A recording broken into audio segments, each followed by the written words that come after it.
my intimidating. I know that's funny. It's like I have a negative rating in my intimidation. You're a giant hulking metal man. Well, apparently that's not enough. Apparently. Oh my god. It's just I don't know what else you'd put intimidation under. Indeed. All right. Welcome, humble adventurers, back to the Call of Nordred campaign. And today our adventurers are going to be carrying on from where we left off. That being the post-battle. Not even sure. What do you guys want to call the Battle of? I'll let the players name it. Because technically it would have been the Battle of Erie if it made it to the Erie. But it didn't make it to the Erie. It was on the road. So what do you guys want? Are we nearby a village and or town and or river and or forest that has a name? You're on the Wolf's Road, which is kind of like the King's Road. It's the main stretch of road that goes pretty much throughout the kingdom. Okay, then it's the Battle of Wolf's Road then. Yeah, so the Wolf's Road stretches like the entire kingdom. So if you guys wanted to give it like your own name, I'm down for that. Well, anyway. That being said, you guys finished up the battle, which was very fun. Took a little bit of time, obviously, the way we were running things, but I hope everyone had fun with it. And now, you guys have captured the head knight, Lead Knight Cromwell, which we established his name, because I forgot to write it down. So, Lead Knight Cromwell. And you also have the blinded and detongued High Priest at your disposal. So, guys, what are you, what are you guys gonna do? The lead knight's been taken down in the troll cage at your behest to the subterranean area with the kobolds. I think we should probably get the high priest. That's a name drop, as you called him, down to the kobolds because their healers are their clerics are higher level than ours. Alrighty. So you all are gonna head down to the kobolds then. Alright, so as you guys are kind of follow like the trail of kobolds, kind of not picking up both their dead and their wounded as they're gurneying them down into the tunnel in a pretty solid 30 maybe 25 degree angle down this dirt path. You guys start to walk down the dirt mound and you come about a very similar looking encampment to the one you guys have seen before when you sieged Lord Farian's estate and his keep. Very similar setup. Several tents have been strewn about. Lots of clerics and priests of the kobolds are doing healing magic on their own, are covering over their dead, and doing their last rites and honors. And you guys also see a string of cages. The biggest one, the troll cage that you guys had him put in behest. You see the lead knight still in the same kneeled position with his head bowed. And other than that, it's on you guys. What do you guys want to do? Deus Vult this, you filthy casual. First things first is get the high priest dude to the healers. Okay. And then we can, like, while they're working on him, that's our probably fallback in terms of information, if they can get his tongue back at the very least. Or his eyes, one or the other. Well, we need him to talk. We don't need him to see. Well, he can write if he can see. I can write without eyes, too, just not accurately. Anyway, but that's neither here nor there, so we need to do that first, and then we can... only in a D&D campaign can you have these friendly conversations about, sure, so should we return him his eyes or his tongue? Well, and then have a debate on what has more merit, the ability to write with your eye, write and see, or the ability to talk, but not know where you are with all of the above if we can get it, but we'll get what we can get. He is our rescue dog. We are treating him better than who we rescued him from. We're just giving to the kobolds, say, try and give him back his eyes and his tongue. If we did, we'll get what we can get. Personal suggestion. Rokan is kind of saying is hanging from, who's got him, actually? I do. Okay. He's hanging from your belt. Friendly suggestion, why not return him both of them, and then when you're done getting your information, remove them both yet again? That would be that just seems inefficient to me. Like, why would we bother giving this meat bag his eyes and tongue back and go through the effort of using the spells only to then remove them again? Because intimidation is an effective thing. Additionally, if we were to return him as a bargaining chip and they see that his eyes and tongue are returned, well, let's just say they'll know we got information out of him. However, if we return him as scarred as he was before, they'll never be the wiser, now won't they? Well, that's something we'll have to... If that comes up and we are offering him as a bargaining chip, that'll have to be... How are all of you incapable of seeing this many steps ahead? Calculate, machine man.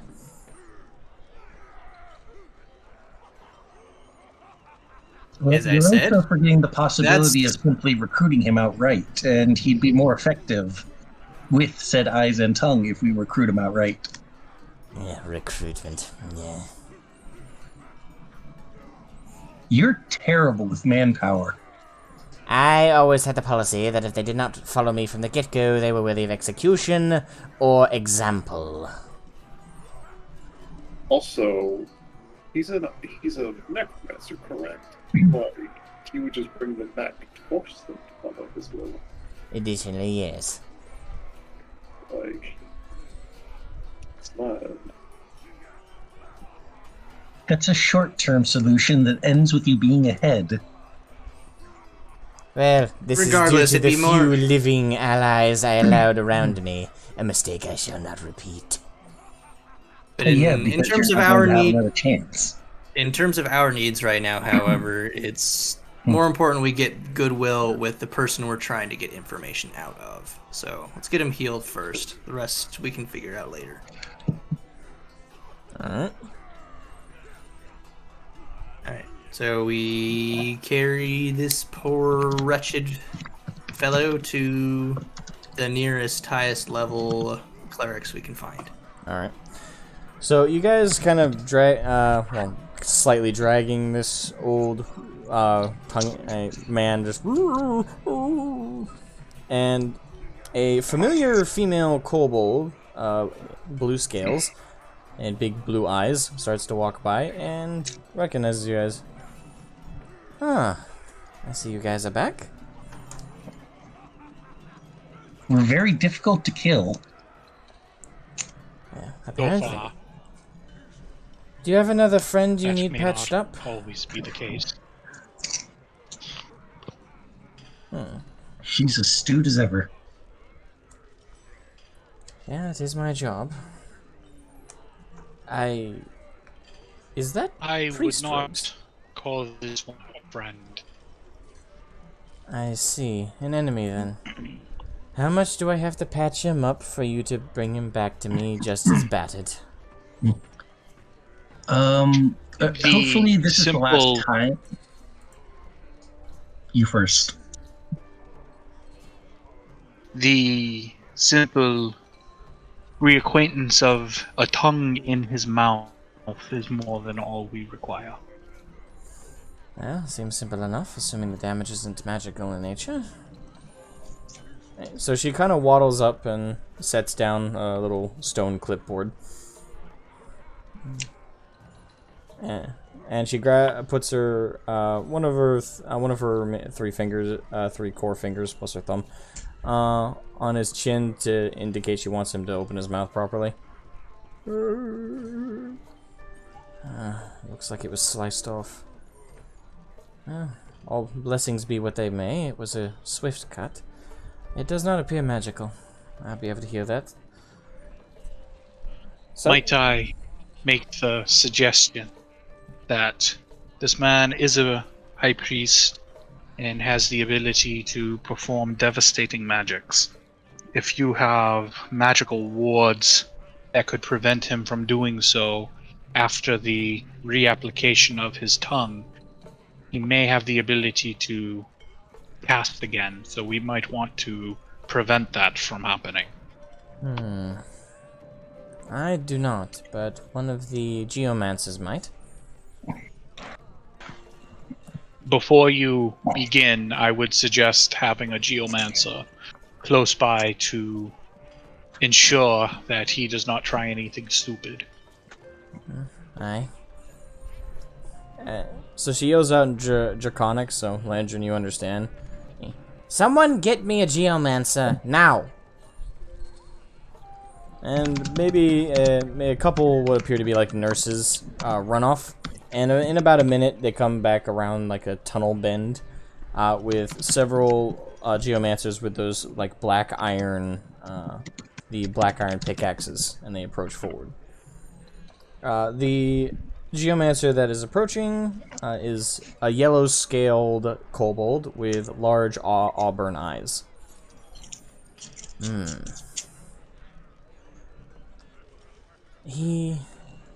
I think I recognize you. Your name is Dazi, right? Is saying this in Draconic. Dazi replies, I am. "Can you speak common?"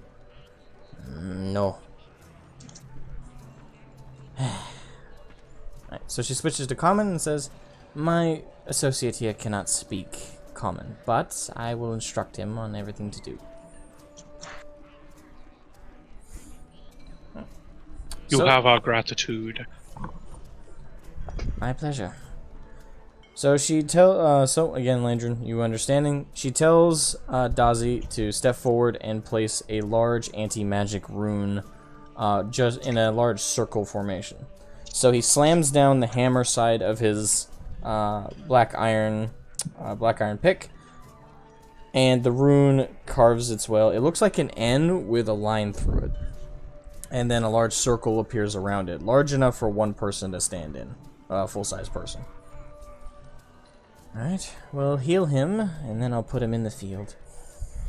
So she reaches up her hand, closes her eyes, and begins to mutter an enchantment. A very deep, lyrical enchantment, as green, ethereal energy starts to wisp around her hands, and said energy, after she finishes the lyrical enchantment, surges forth at the priest's mouth, and you guys can kind of hear what sounds like the stretching of rubber. Wow. And then you hear him gasp.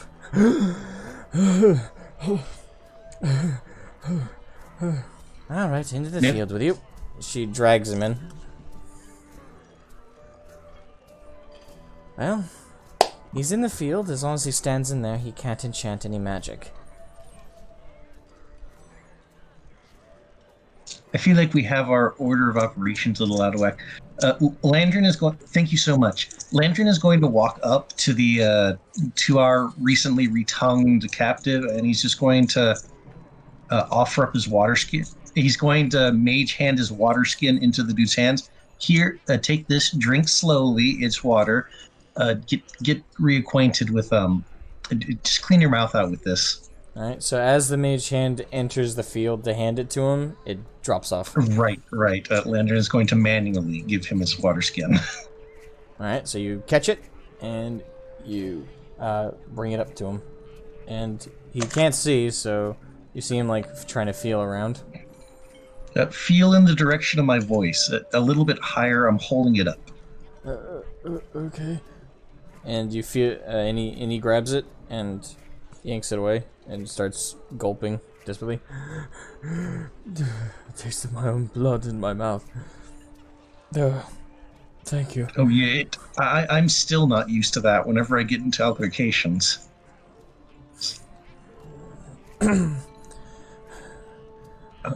Introductions are in order. My name is Professor Landrin.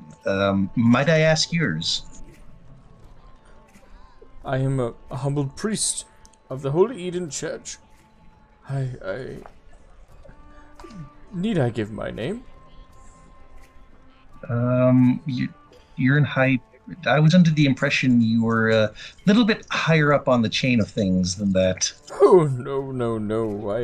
I'm a very small end of things as a priest. I'm nowhere near the bishop or the archbishop. No, I was just a simple combat priest. 5. I got a 5 on an insight check. As far as you can tell, he's telling the truth. I don't mean to be forceful with this. But you might have noticed before you lost your eyes, but your sight lost horrifically. Unless they took your eyes out before that. There's not really much in the area to shall we say take you home for the moment. I suppose not. Is there any way I can be allowed to rest, sleep, perhaps? I know that I'm a prisoner and all, but surely a man of the clergy could be afforded some small menial favor. So naturally, One would anticipate. No, yes. Keep going, Decoria. Go ahead. One would anticipate that a man of the cloth would be afforded such luxuries. However, the cloth came into my country and attempted a coup in my home. So no, such luxuries cannot be afforded to you. I understand. So now, what will happen is you will answer questions that we have for you.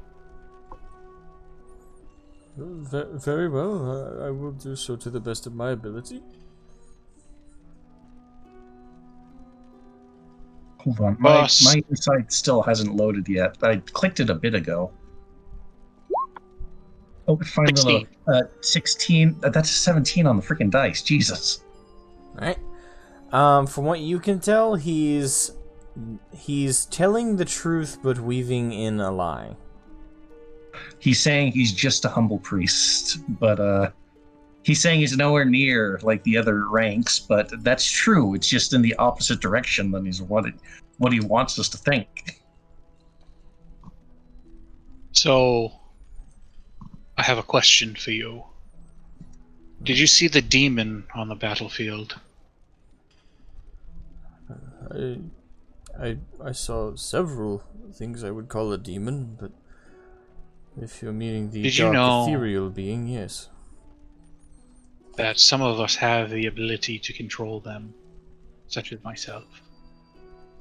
Currently, you are in a magic ward. I can summon that demon at my behest and have him in there with you. I would suggest that you come clean with what it is we ask of you, because, frankly, your kind means very little to me. As you've invaded my home, attempt to overthrow my government, and work with saboteurs in my country, you will all die, but it is a matter of when. So the choice is yours. Cooperate willingly and don't lie to us, or suffer the consequences. And I would like to use that as an intimidation check. Alright, go ahead and roll intimidation. 13 with a +7? Fuck.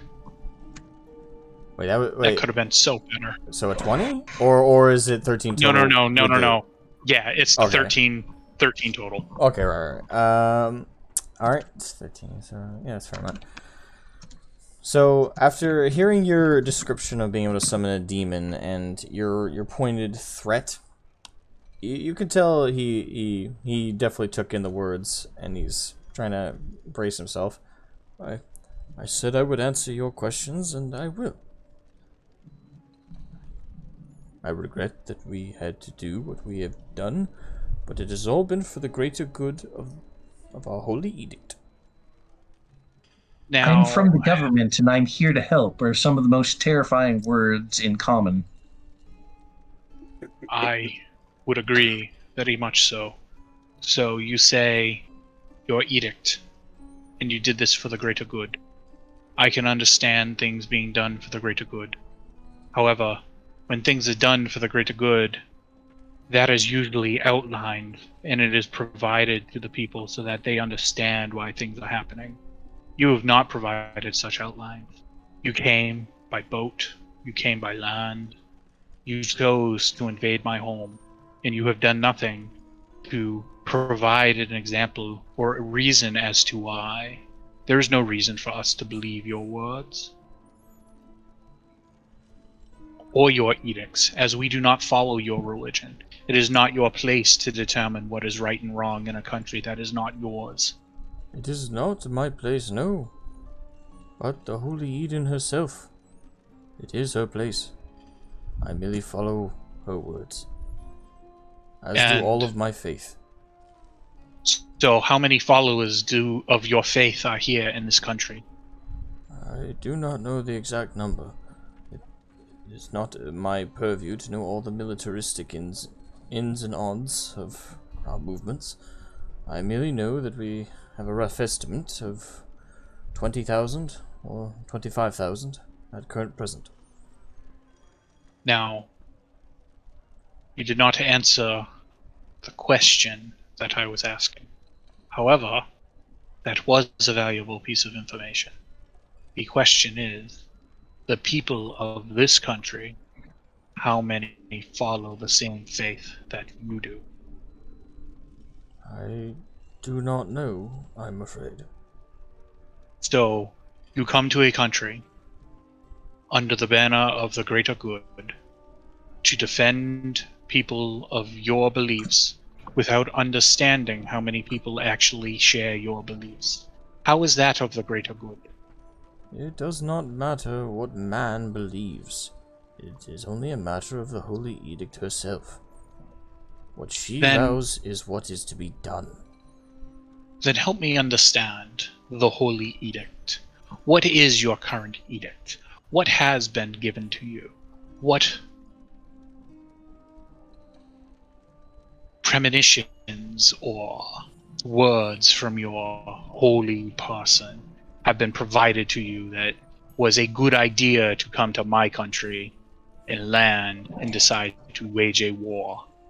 It is not a new edict that brings us here, but our most ancient one. Recently, the High...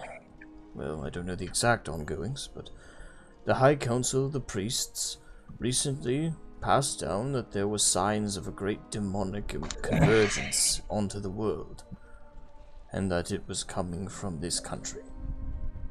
As we were bade by our old edict, passed down from the very first preacher of our church, we have come to slay the monstrosities and beget their existence unto oblivion. Let's say, for example, that what you say is true. Why would you wage war against man and not humans? You have come and tried to take over Castle Eerie and the Basilic's Den.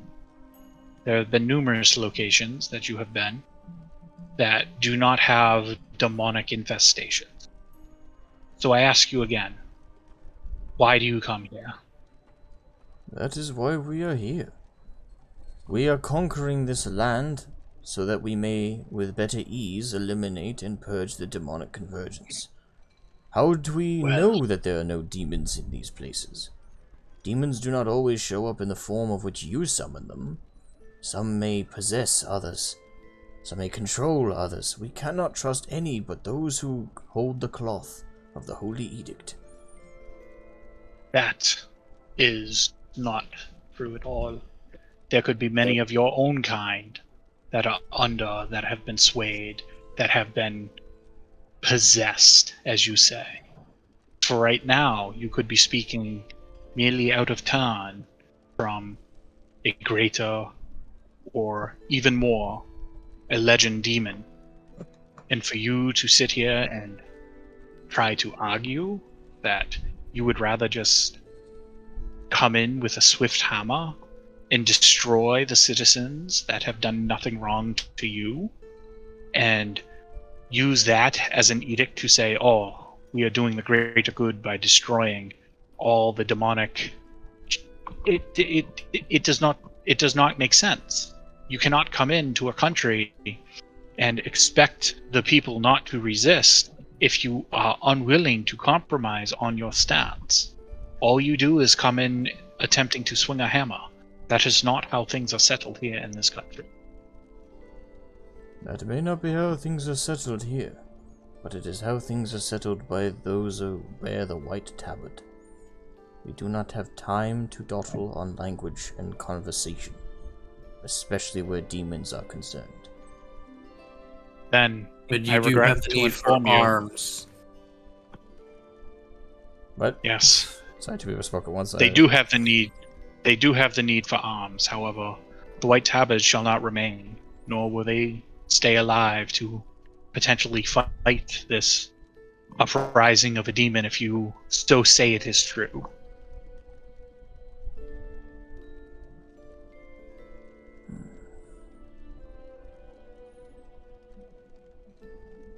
Was that a question, or was that sounded like a statement to me? So. Yeah, no, that was just a pure statement. Okay. Because I'm trying not to provide any context as to that we are aware of the demonic uprising. Gotcha.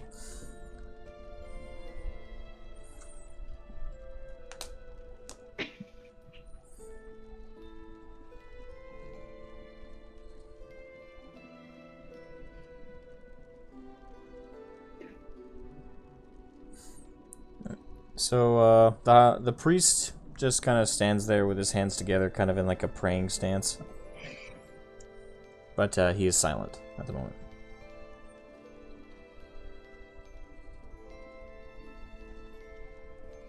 It appears as though we may not be able to reach a common ground.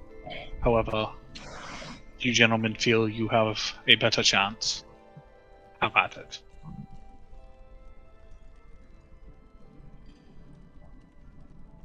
So you come here with the intent to fight demons, but then immediately turn to attacking and fighting people who could help you deal with that threat. Tell me, what is logical about that?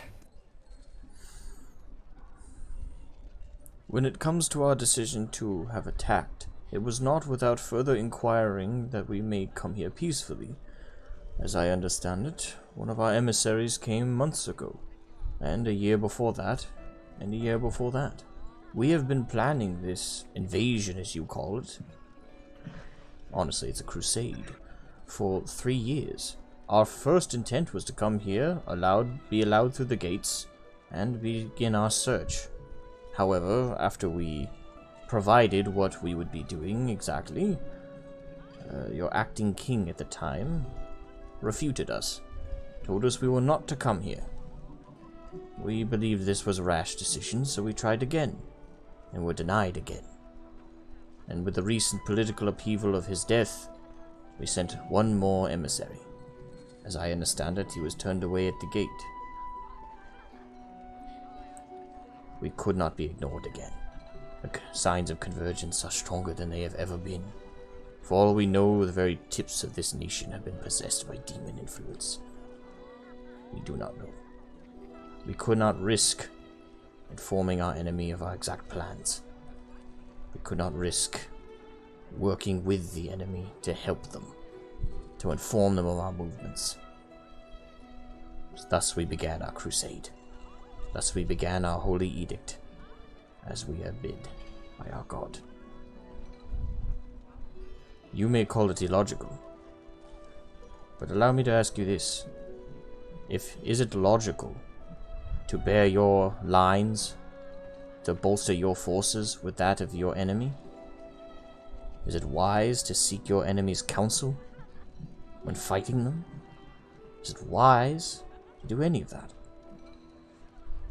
We could not take the risk. All of a sudden, you guys hear from the corner of the room, really loudly, really bolstered, "Priest!" And you guys, everyone like knee-jerk turns, and inside the troll cage, for the first time, you see the head knight with his head up, and his eyes are glaring sharply over at the priest. And you could, all of a sudden, the priest's demeanor changes to one that's shaking immensely as he's moving his head around, trying to figure out where the voice is coming from, having not being able to see. Don't you say another word. Our holy edict will find you a traitor. Silence your tongue, or have it removed.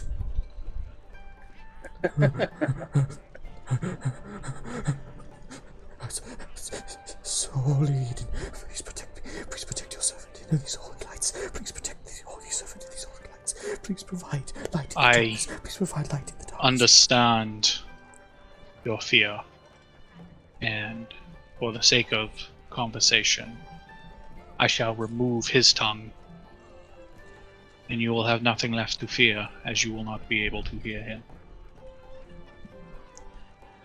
And I'm just gonna, like, walk away and cut this fucking guy's tongue out. Alright, so you walk away and you're heading towards the knight who's back in his original position with his head down as he's kneeled.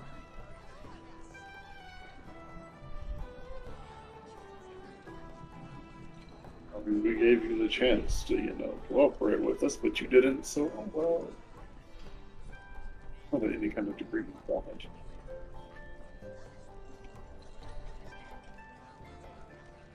Are you saying that to the priest or are you saying that to the knight?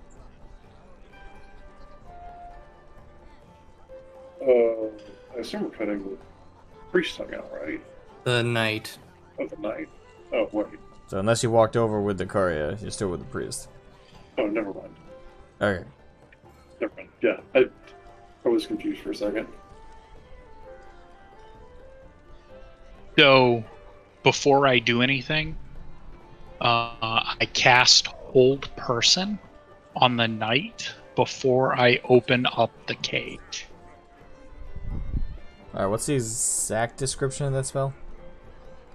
Choose a humanoid that you can see within range. The target must succeed on a wisdom saving throw or be paralyzed for the duration.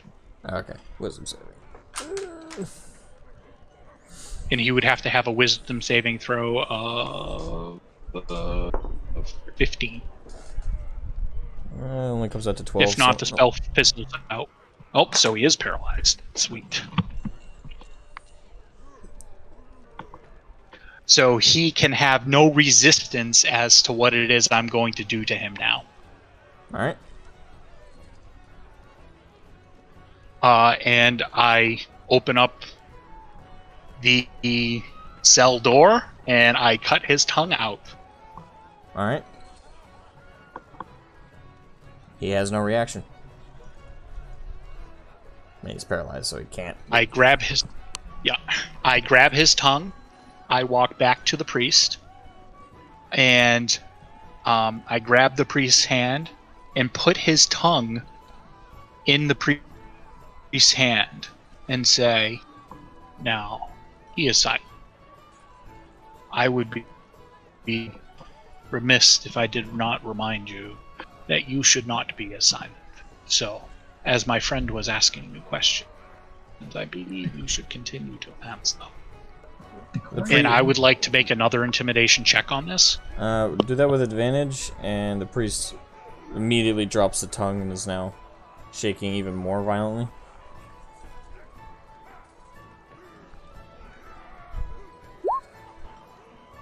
$24. Yeah, he's petrified.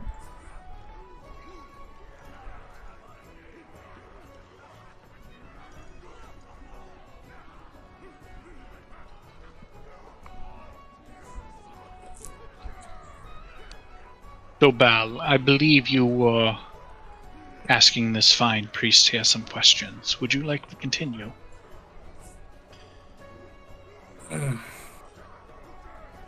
So I was saying how your statement was illogical, under the assumption that the threat is legitimate.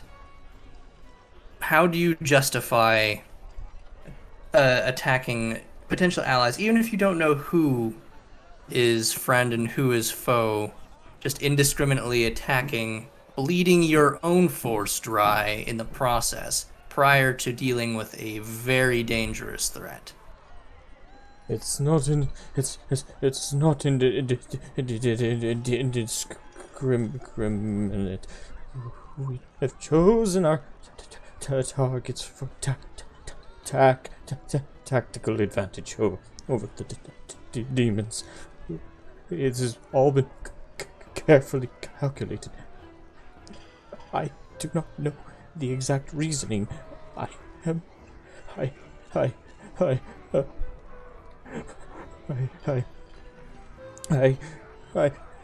only am a priest. He's now starting to wail. He's starting to tear up. He's feeling the weight right now.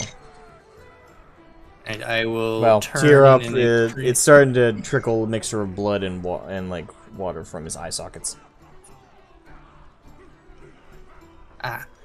I turn in a low voice, low enough that he can't hear, and he's, rambling and incoherent. I turn to Decoria very quietly.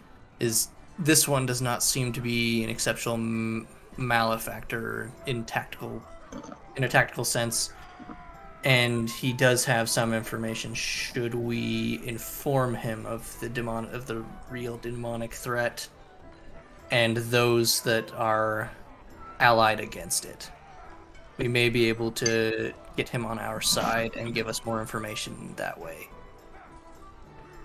Yes. However, we cannot do this near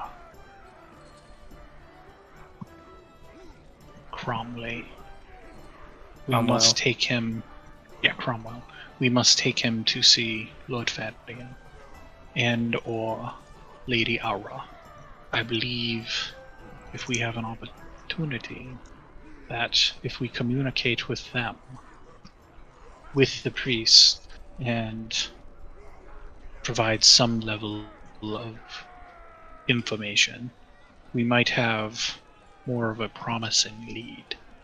We would also have an in with the church. Somebody who would potentially be more on our side. We could negotiate with those remaining, as much as you may hate them and for what they've done. We do need as many allies as we can get with the demons. I unfortunately do agree. Is the head nurse still around? Yes, she's currently gone over to the knight you just cut out his tongue, and she's trying to stop the bleeding. It's alright. He won't bleed out that quickly. However, staunch the bleeding, and when you are done, we require your assistance in regaining this man's vision. She turns to you and she's looking livid. I understand you most likely despise me, and I can understand that. But they are here for you in the acts of your king. So, be very wary, as we are all compatriots in this now. We must do what we must do. If you ever injure someone in my camp again, I will ensure you never come in my camp again. You want to take the brutality, take it elsewhere. And she ends it with a snarl. And she quickly casts the same enchantment she did on the priest on the knight, and you hear the stretching of rubber, and his tongue has been returned. And she trudges right past you. Quick thing, testing. We can hear you. We can hear you. Okay. It just doesn't seem like it. Well, were you trying to say something before just now? Well, I was trying to keep him from cutting his tongue out. Oh, we didn't hear any earlier. of that. I only just started hearing you when you started saying testing. Other than that, you've been silent. Yeah, oh well. At least she got the point across.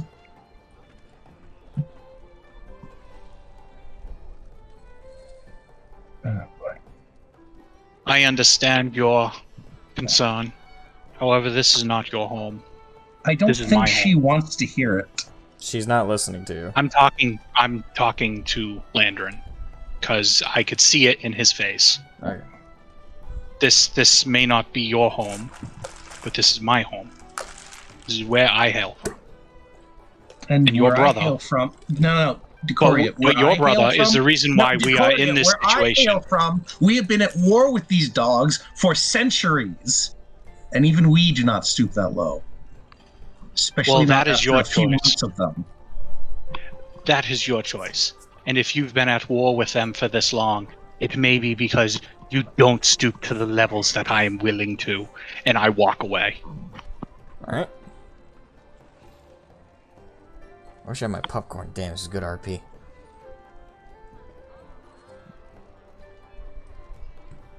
Well, That's the whole point, man. We finally got to drop Landrin's patriotism side of him. Alright. So, I stand up, it's like, stay your rage. Both of you, we have a job and you need to keep your heads and your logic intact. Let's get this priest over to Lord Farian and the leaders, get what we can out of him, see if we can get him over on our side. Then we can come back and interrogate the Cromwell here. Though, preferably without, alienating our kobold allies if we can. Saying all this in a very dead, very logical, blunt way, as is my me. as is what Belisarius does best. Yes. Even torn Yes. machine man. The cold, I was like, I do have emotions, but it's like they don't override me the same way organics do. Sensible and to the point as always. Landrin's going to cast floating disc so that the priest can just kind of sit on it as we go. Alright. Right before you do that, the head cleric for the kobolds, she goes over and she casts a slightly different enchantment from the one before, and you guys kind of hear what sounds like a suction sound, and then like not quite a pop, but kind of like almost like a fleshy, bloody click, like A florp. Descriptions, yay! And after the priest removes his hands from his eyes are there, and there's this large like red ring around his around it, like where the blood kind of got pushed out around his eye socket. But he's looking really like relieved to have his sight and his tongue back.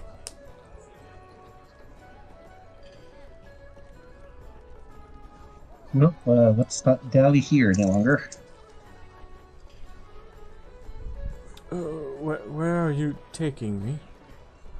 We're going to the encampment where the other military leaders are. This is just a field hospital. The commanders of the army that you just fought, and fought quite unnecessarily, might I add, but you'll understand that as soon as we get there. I grab the priest and say, I shall escort you. And I cast darkness on myself, so he no longer has the ability to see where we are going, or he can't see, period. Alright, so you cannot see now. Well, he's on it. I can. You don't have to like carry him. He's on a floating disc right now. So we can just escort it. Oh, well, then I just cast darkness on the floating disc so that he can't see where exactly it is we're going, and that will last for 20 minutes. Alrighty. In the event that somebody is spying on his mind. This is a really long loading cutscene for him.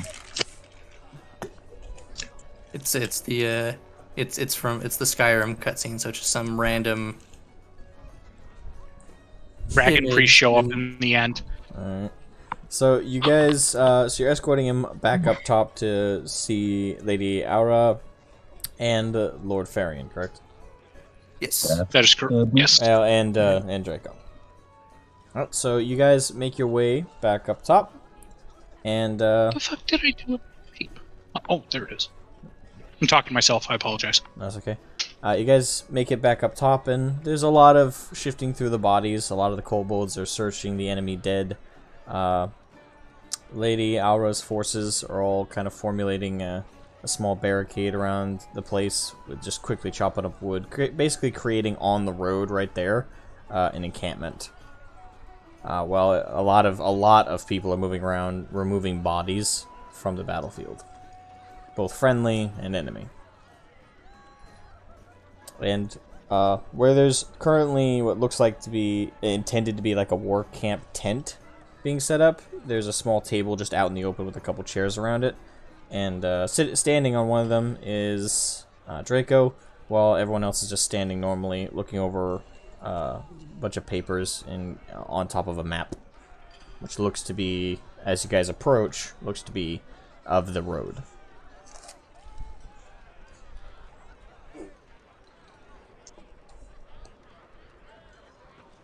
Alrighty. We've got someone who's ready to talk. Do you know? Lord Farian What? pushes away, and Draco just turns and hops off the chair. Anyway, no promises. Kiko, you sound like you're kind of far away. I know, we don't know what's wrong. Oh, At the very least, we can understand you. I've been meaning to roll an insight check on the something that the priest said earlier, but And you can roll it anytime you want. I don't remember what he said to roll an insight check on the passport. Yeah. Well, that doesn't help things now, does it? Okay, I want to roll this insight check. On what? I don't know. Yeah, I know. I think, wait, am I... Oh my goodness, I'm gonna lose my mind if I didn't swap over my...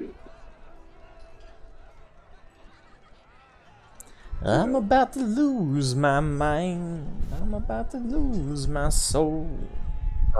There we go. This is one of those times I wish I had like proper props printed out. Yeah, no. My audio input was my mic on my desk instead of the mic on my face.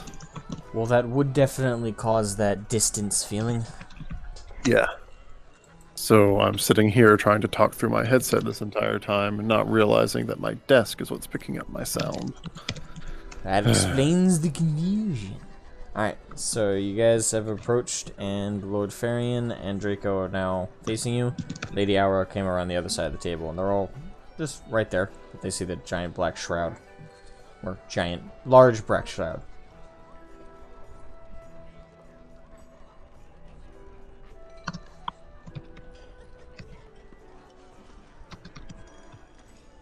Decoria, could you get that? Yes, the individual that is in the shroud is the priest.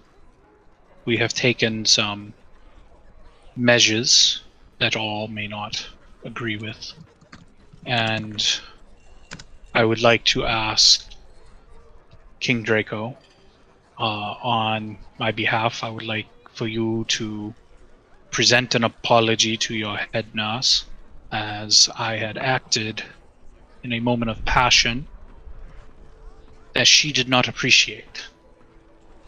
However, the ends justify the means, and we were provided with a level of information that we would not have received otherwise.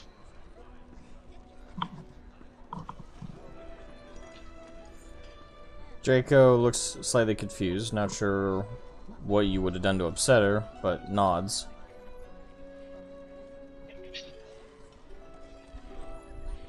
So, first, there are 25,000 of the white tabards.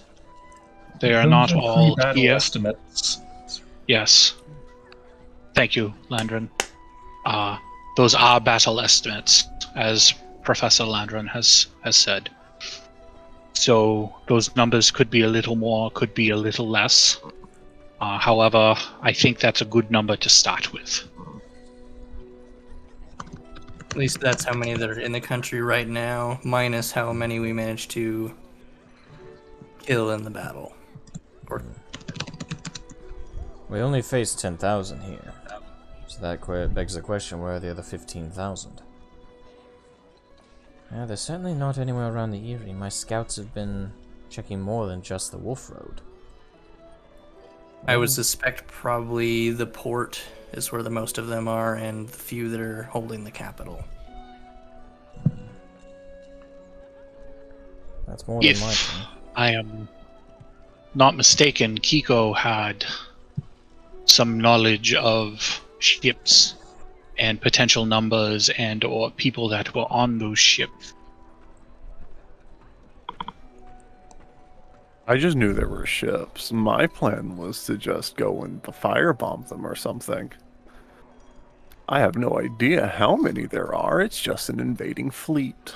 I mean, you did ask for the number, and you were given the estimation by the guys you talked to. But they they thought. If you But didn't they're write it down, probably wrong. I'm not gonna remind you though. We're gonna call that in-game character memory.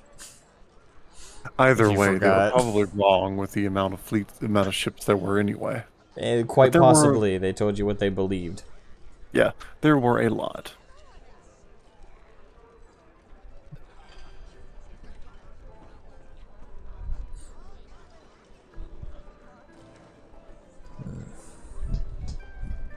Well, for now, we've secured the Eyrie, at least seemingly. That means next step should be the capital. But that does beg the question, if the majority of their force are moving north as well, as we're moving back to the west, to the capital, who will get there first? Assuming that's what they're doing. I can't imagine what the next So- move would be otherwise. Now, this is where I present you a gift. Priest. What would be their next logical course of action now that they have been routed here?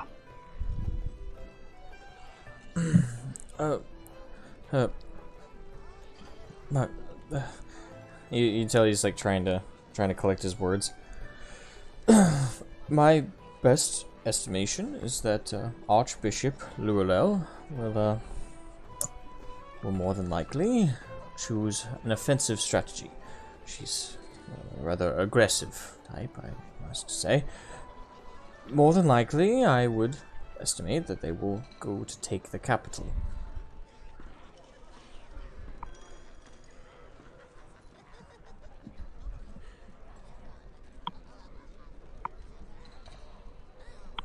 So, I suggest that we inform this priest here, because they are here, according to the priest, because of a supposed demonic threat.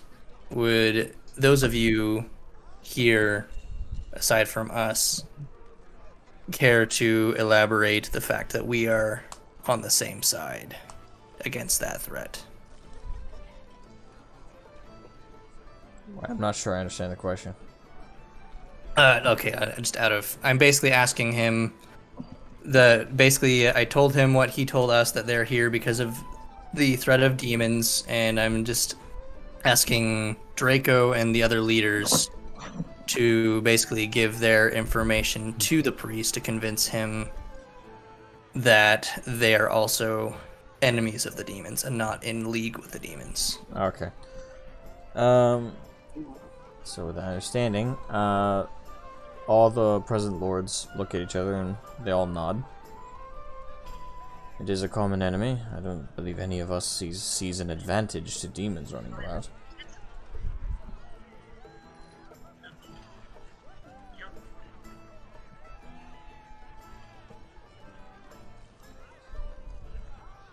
So the concern that we have had and that the priest provided to us is that they had sent emissaries to come and speak with us on behalf of them before they had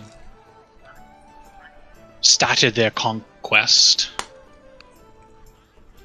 So now, why are none of you aware of that? As far as I'm aware, we are aware of them. At least I have been. But the emissaries have always been turned away. But why? Well, the very first emissary, I was in court that day when he came to present himself to the king. He humbly requested access to the whole kingdom. At first, the king was receptive. He sat there, he merely asked what accommodations we might offer, what their goals were, and they spoke about crusading of sorts. Of course, the emissary was careful to word it, but that's more or less what it came out to.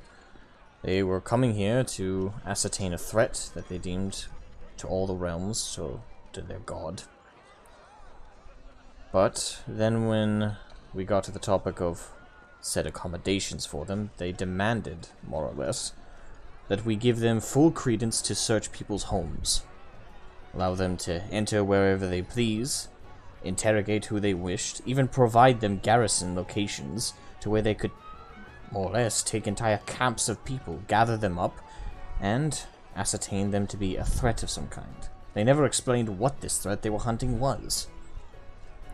Whatever it was, the king did not agree to such lengths. To have his own people treated like second-class citizens in their own homes, to be interrogated. It was an inquisition. That's another way to put it. They wanted to take control of Nordred. That was the proper way to phrase it. The emissary was too gutless to say it. So the king, seeing through the lies, stood up and had him escorted by God to his ship. It was a year after that. I was not in court, mind you, but Rollo told me about it. Another emissary arrived, this time with 2 of his own guard, and they offered what they deemed a more reasonable offer.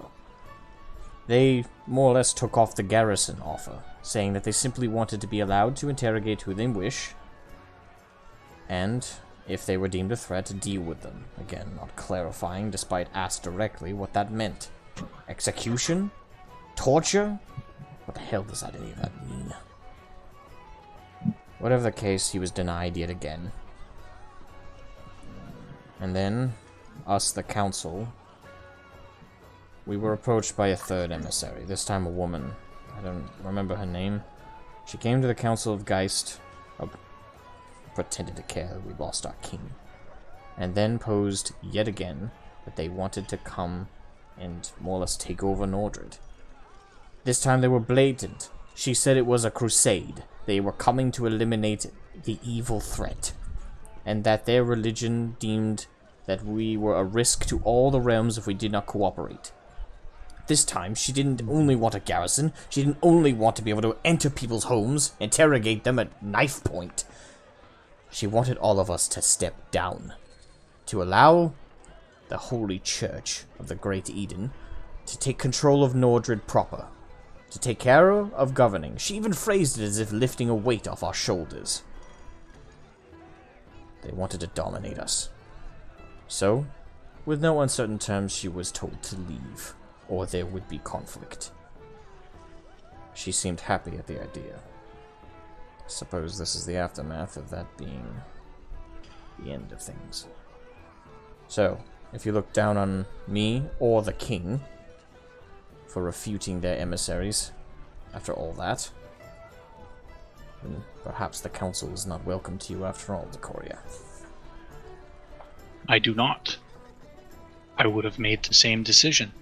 Good. But the priest here was unable to provide us this level of context. That is why I asked you, my lord. Now, I believe the priest has heard more than enough. So I ask you, priest, now that you understand, we know what it is you are after. We have been after it ourselves. Where do you stand now, knowing that we are brothers in arms? I would be all too happy to align with all of you. I have no say in anything. The Archbishop is the true challenge, I'm afraid. If she could be reasoned with, perhaps we can all align together to deal with the demonic threat. But I'm sure by now she's been told that all of you fought our army with demons. And... oh god. Things are only gonna get much worse. Did anyone actually survive after you summoned the demon, Decoria? In that area, no, they did not. However, it could be seen from quite a ways. I know I saw it. And those of my personal guards saw it, and they definitely got away.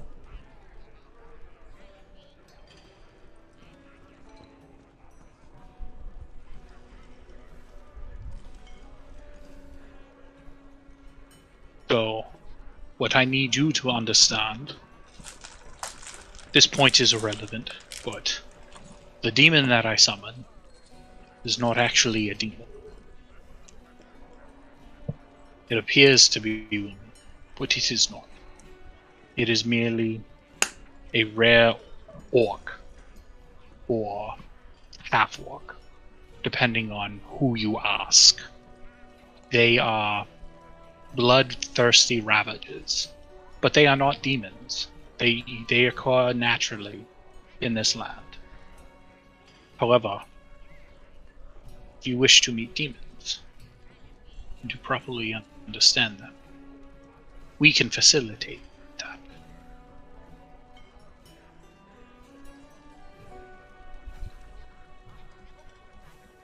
I would not like to meet them. I've come here to assist in the eradication of them, as is our holy edict. At this point, I would like to drop my darkness spell and allow him to actually see the King Draco, Lady Aura, Lord Farian. Alright, so as it drops, he looks at Lady Aura, Lord Farian, and then he sees Draco, and he yelps, "Ah! A kobold!" What? I've been with you this entire time. Yes, but that one's armored, and you were magical. You. But wait a minute. Are there? What? Was the one who healed me also a kobold? And he's looking around. He sees all like a large amount more kobolds. I would be very smart. Professor Landron here is prince of all kobolds in this nation, and his brother here is the king. I would show a little more respect if I were you. Yes, of course. Apologies.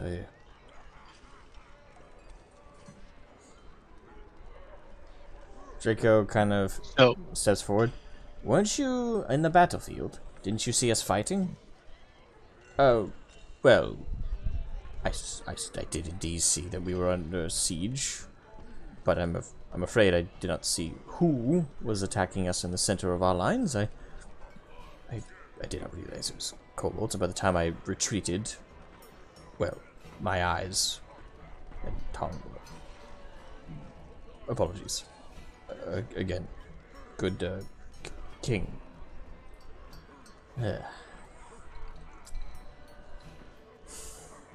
Professor will do fine for me. Of course, yes. He looks very confused, but just trying to roll with it. Now, I mind you, these three that you see here are the leaders of our nation. These three are the ones that you are truly fighting against, or so your archbishop believes. You know these three to be reasonable. You've conversed with them. You've talked with us. You understand we are compassionate for the most part. We do what we have to do. I understand that now more than ever. I did what I had to do. And by your holy edict, you did the same. I can appreciate the greater good that you are attempting to do. However, the methods and the methodology is not good, and it is abhorrent that someone would do this. So, at this moment in time, I believe you have two options. One option is to side with us and help in the fight. And the second option, you can go back and receive a fate far worse than what you'll receive here.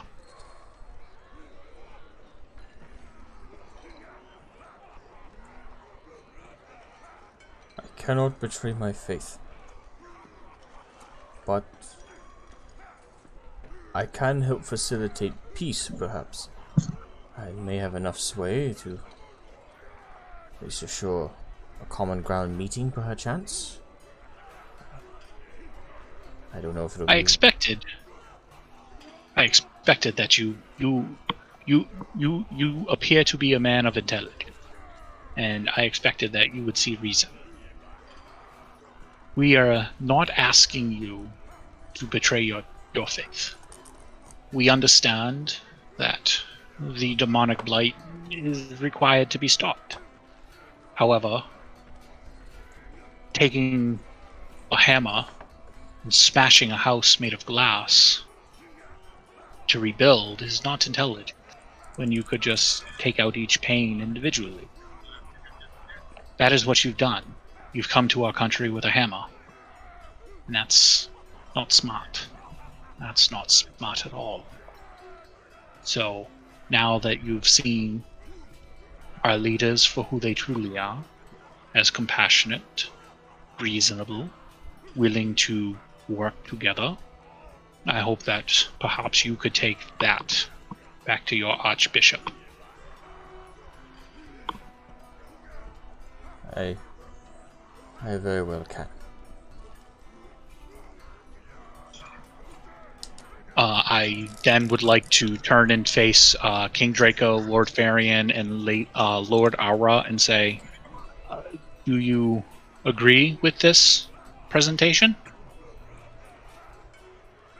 Peace is better than continued conflict for all involved. Perhaps a ceasefire. Parley. A good, fair, even location for us to meet.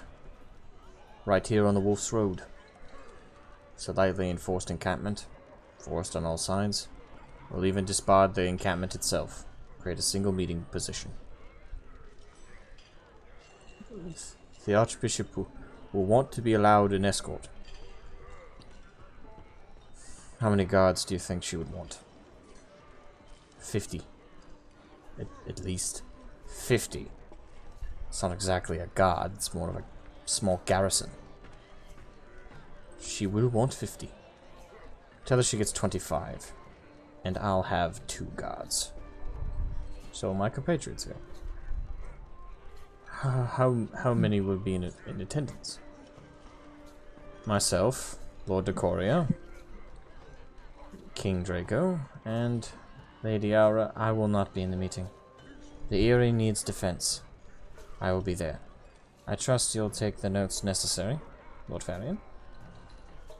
Fair enough. So I suppose it's myself, King Draco, and Lord Decoria. 3 members of the council.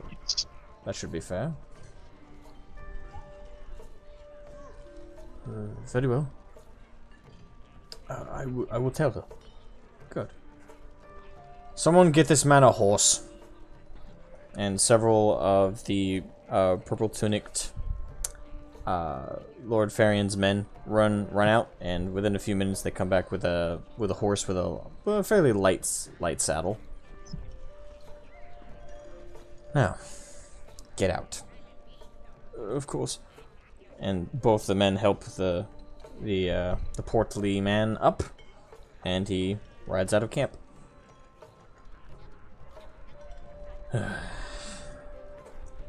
So, now the question is what we do with Cromwell. as the head nurse had to reattach his tongue for him, I feel as though that he may not be so willing to cooperate with us. Execution? He's too valuable as a bargaining chip. We're going into negotiations, and he's an important prisoner. I agree. For now, we keep him alive, and we do not injure him. If we intend to actually actively go for peace, if we kill him, that'll kill that opportunity right out. Especially since... Wait, did the priest know that we had him as a prisoner? He Oh, yeah. was aware. Mhm. This is why the priest was so willing to cooperate. I had sent a message that may or may not have been a little too overzealous. Well, there goes that. We can't execute him without our, hopefully, new allies finding out. So that means he must be left alive and unspoiled. But that doesn't mean we can't guard him or interrogate him. But for now, I feel as though no physical torture, no maiming, nothing of the sort. Not until the negotiations go sour, anyway.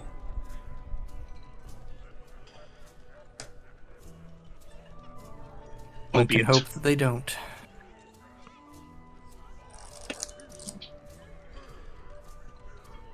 It's the amount of forces we have to hand. We don't know necessarily if we would be able to win.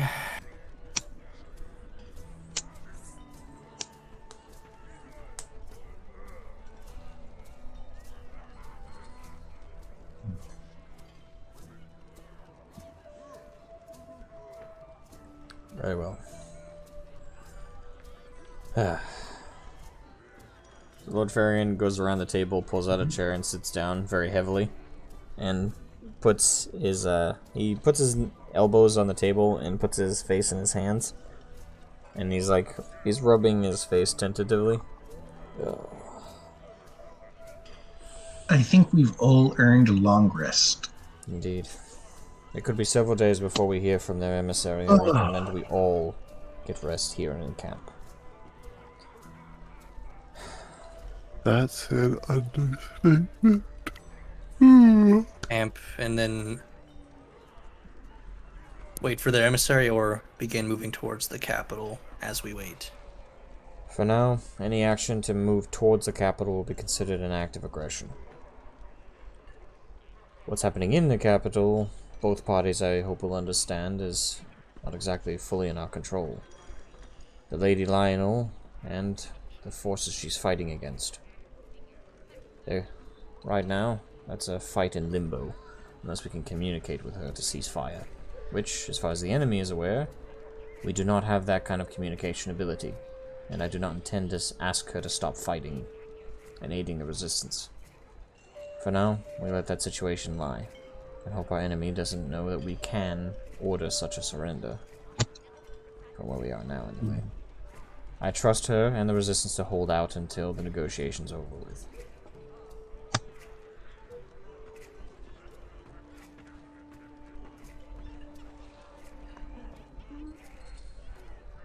is there like another seat?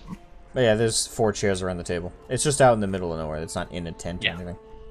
Yeah, I sit at one, and I pass my water skin over to everyone. This is filled with wine, as I like to have some for the occasion. Now may not be under best circumstances, however, we have the potential to see a light. And I kind of like just pass my wineskin to Lord Varian. I understand where we are, where we stand. We are stuck between a rock and a hard place at this moment. But we are doing what we can, and I feel as though that there might be some leverage and reason in the upcoming talks that we might finally be able to break from this war, this inquisition. With any luck, indeed. I'm not a man of faith myself. And, if anything, this is all evidence of why I don't believe in such things. With any luck, they'll end up being more of a boon than a hindrance after all this atrocity. He takes the wineskin and very, very generously takes a swig of it. Oh. Southern Isles wine. I don't know how the folks in the Southern Isles get used to this stuff, but I can see why they drink it. He hands it back. And that's why I keep it. And that's why I keep it. And I'll pass some to Kiko and Landrin if they're if they want some. I figured this would be a good time to kind of like start to unwind and, kibitz a little bit before all the shit hits the fan, most likely. Oh, you shouldn't give this to me. I'll drink all of it. Passes it to Landrin. Passes it to Belisarius. Oh, come on. Looks at you Move a with little. a mixture of basically a seriously. That's the joke. That is the joke. Come on, Landrin, live a little. Take a sip. No sippies. By the way, if we ever have an excuse to pull out a I'm golem, joking. I actually have one printed off now. Oh, nice. Oh. Alright. Oh yeah, you have a 3D printer. I could buy the files from Hero Forge and send you a Kiko model. Probably. Although right now my printer's damaged, so... No. Well, I'll think about that sometime. Yep.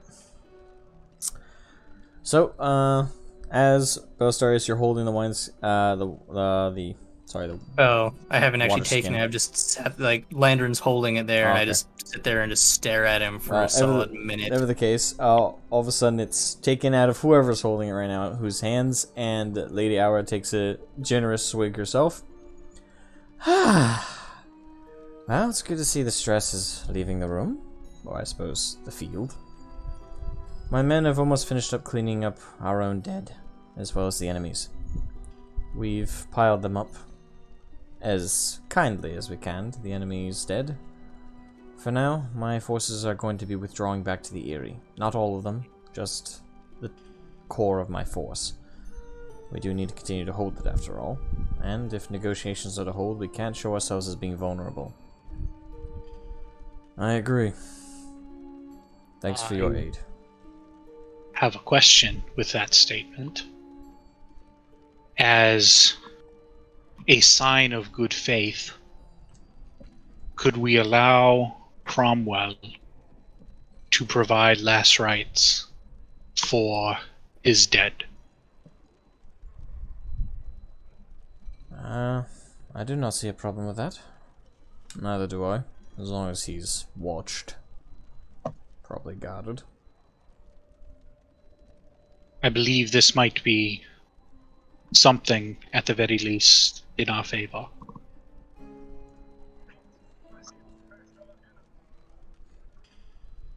Very well. As it is your idea, do you wish to arrange it? I don't foresee Cromwell wishing to participate with myself. However, I will make an attempt. Very well. I can go and ask him if that's all right. I am comfortable with that. Alrighty. Well, I'll be off then shortly. Lord Farian, Lord Aura, brother. Brother? You were on form today. Well, after you're so used to fighting demons, it almost feels good again to fight humans. Perchance, did you see the monkey? I did. Was that you?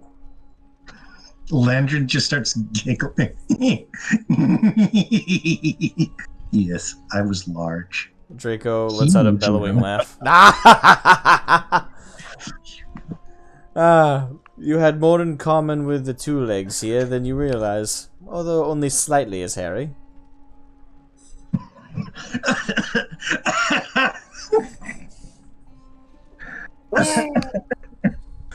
Shots fired. All of this being said in Draconic, so nobody knows.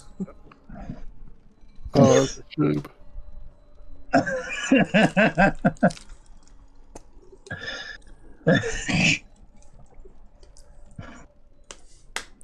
Well, if you ever want to fly, just come see me and I'll set that up. Brilliant. Actually, that doesn't seem like such a bad idea. Does anyone need a... Oh, wait, Lord Aura's here. We already have an aerial view. Never mind. But then again, just for fun, Landrin's going to cast Fly on Draco. Alright. Alright, so he can fly at a speed of 60 feet for the next 10 minutes. For whatever he wants to do with that. Alright, so just for the fun of it, Draco jumps up and soars up and is kind of doing like rotations around, then kind of crashes face first in the dirt.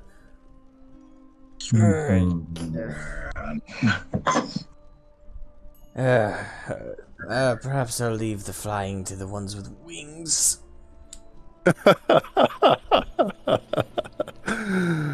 Oh. That one takes a while to get used to. Oh, indeed. Alright, I so promise you, you'll never get used to it. quickly, the Queen Maya comes over and is now chastising her husband for flying. Oh boy, I did the deed and he's getting in trouble for it. This is my cue to leave.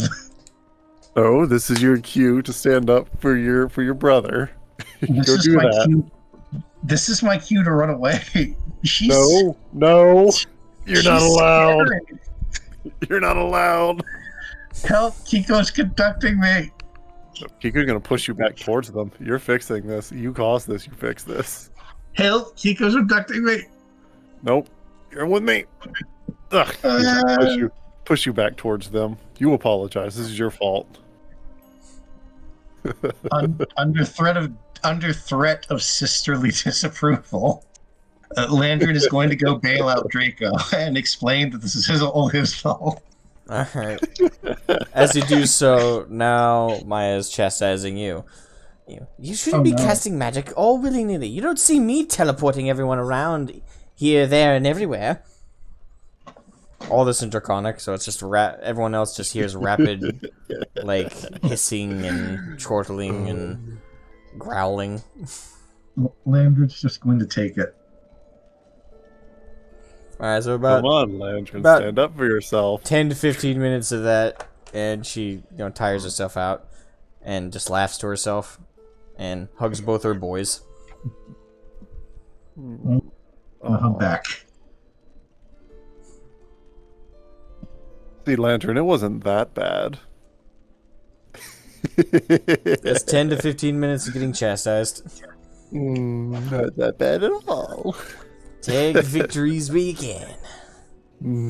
At least a victory for Kiko, and it's all that matters. Selfish victories. Alright, so before Kika, Kika, are you going? Is anyone going with Landrin to interrogate Cromwell, or at least allow Cromwell to say his last rites? Wait, whose idea was it? It was Decoria's idea, but That was mine. Landrin volunteered. Oh, yeah. Kiko has to keep Landrin safe, so yes, of course, Kiko's going with Landrin. Alright, so Kiko and Landrin are going to do that. So Belstarius and Decoria, y'all are just staying up there drinking wine, or at least Belstarius is watching the walking meat sacks drink wine. I want something to go on the record. When I learn clone, it's only going to get worse. Oh Oh no! boy. Yes. Cloning. Oh, When I learn simulacrum, Jesus. Isn't it simulacrum, or have I been saying it wrong this whole time? God I don't only think knows. anyone knows how to actually say it, to be honest. You know, people call it gish. Yeesh. No, Geesh. that's yeesh. Geesh. I think there's I've a always different called it spell. a simulacrum. No, I'm talking about the spell that forces people to do what you want or take a fuck ton of psychic damage. Yeesh. I know what spell Oh, you're yeah. talking about, but It's Gaelic. also Huh. That's where they get you. We're getting a little off topic. Anyway, so Belisarius was watching everyone drink wine. Yes. So, before they go down there, Decoria, Belisarius, did you want to do anything up top before they go down to do their thing? You can even go with them if you want.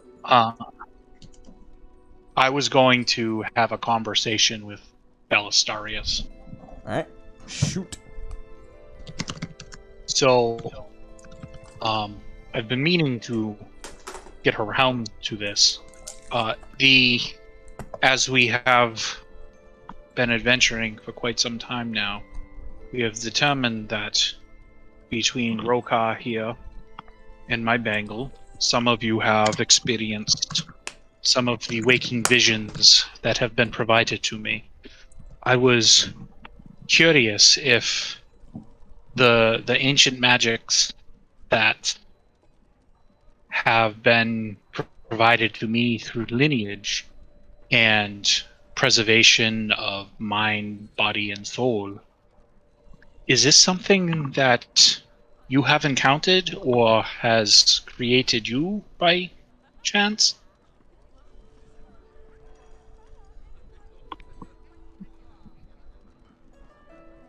Belisarius?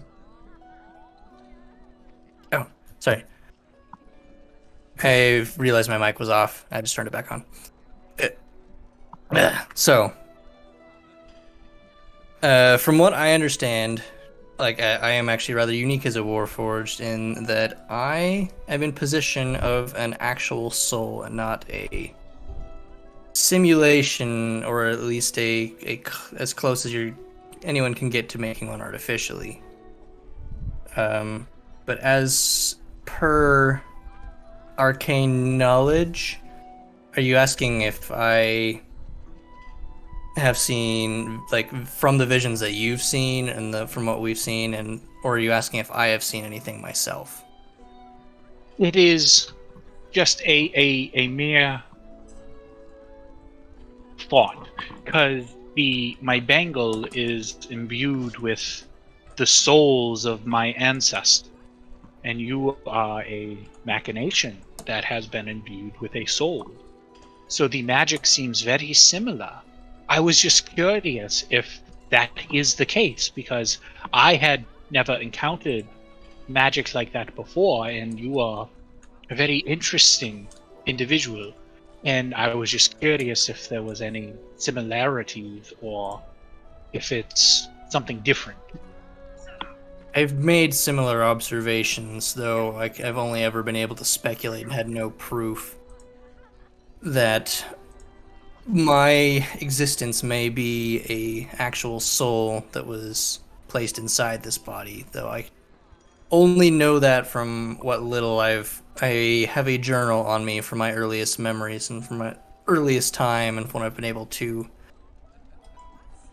what's the word? What I've been able to interpret from it is that is the most likely situation. So the magic may be similar, though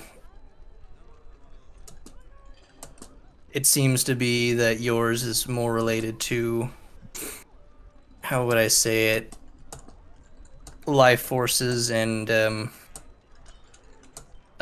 necromancy, so it seems to be a similar family of magic, but again, I don't know enough myself yet to make any direct guesses. Though, with that, perhaps one of these evenings you could come and we could commune with some of my ancestors. As you stated yourself, it is similar, although we don't know how similar or how dissimilar at the moment. Perhaps some of my older family might have experienced some of this in their many lives. I think it could be beneficial for us to have one of my visions with my ancestors that might be able to provide some context as to the level of magic or how that magic could have been derived. Although, I will have to say, and I haven't said it as of yet, I have been having a series of flashes or memories, whether it's from the Warforged construct body or from the memory of the soul that is inside it. I don't know, but I've been seeing flashes from the distant past of great super weapons and super advanced and extremely advanced artificed cities, like with technology and devices and things that the current civilizations can only even dream of. And then I proceed to basically give him a exact accounting of like the vision of the magical super weapon from the past, as well as like the little snippets from that have kind of appeared here and there.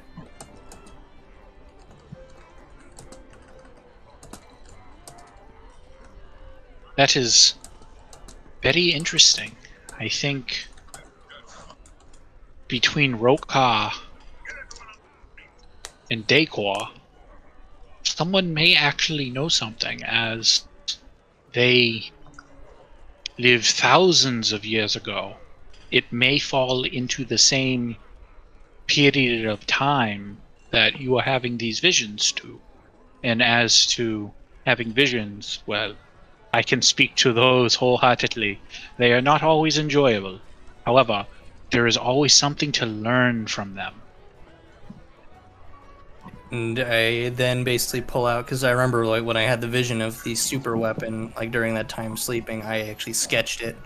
Like as soon as I like woke up, I show him the image, like the exact like almost printer copy like image from the dream. It's like this is the latest one that I've seen. Hey, I know you were listening. Roka, have you seen things like this before? And like I put him on the arm of the chair that we're sitting at, so that he could see the sketch. Just describe the sketch one more time to me, just so. So it's the one when you told me that I had the vision where it was like the super one that had like multiple lenses, and then it fired a big red beam with like big mushroom clouds. Okay, that one. Yep. That one. So, for a moment, Rokan looks at it, and then like the animated kind of like bone brow kind of like widens, and the little red dot like gets even smaller. I have not seen this in my lifetime, but there were writings of this kind of weapon. In fact, here in Nordred. It's an ancient weapon, left over by, well, the ancients. The first empire of man, in other words. Not much is known about them, even in my day. But I will tell you this. Weapons and sketches of this design were more commonplace at the time. It's said that this and other weapons like it could render entire nations to sunder. Of course, they were all legends, but I don't... Well, personally, this is my belief, of course. I always believed the legends. I always believed things like this existed. Yes. But I never found them. In my years of excavating and trying to find where the old ancient empire was most active, I don't think I ever found a single one of their artifacts. So, that is very interesting. Belisarius, did we not have a conversation with Lady Aura the other day? Yes, I believe that the description of the weapon is likely what triggered the memory, perhaps. I believe. And I think it may be a memory from the machine side. Perhaps this body was there during the firing. That is the case. Perhaps that weapon does exist. And it's not that far from here to begin with. If your body... Now, Rokar, Yeah? I need you to keep yourself in check. I understand that this is something very powerful, and this is something that you would very much like to have. I believe the description of the weapon was one that basically destroyed and rendered all magic just in an area inert. Was that what the weapon was? I think. Are you To my asking this knowledge, meta? yes. Are you asking this meta? Or are you asking each other this? I'm asking Okay. because we discussed it, and I remember that the gray weapon was like an anti-magic weapon. Yes, Lady Aura explained that we do not have a term for this. I believe she had mentioned a weapon of mass destruction. And what it had done is that it had created a nullification of magic in the entire country of Nordred for 5, maybe 600 years. I don't fully recall, but I do recall that it was a substantial amount of time. And I think that between your sketch, the little bit of information that Rokar was able to provide, and a little history lesson, which thank you, Rokar, I think as though that might be the weapon that Wolfric himself had used. And I think we should best to steer clear of that. I would not suggest using it. From what I could tell of my own research into these kinds of weapons, this was a commonplace weapon. But the main reason was humanity at the time could not wield magic. Thus, we created weapons that could nullify it. At the time, elves, dwarves, and every other species that man contended with could. For us to stand out, we needed to invent things to make up for our deficiency. Of course, later generations, due to breeding with elves and also some minor interbreeding with dwarves, magic became commonplace within human grasp, and thus weapons like this became as much a threat to us as others.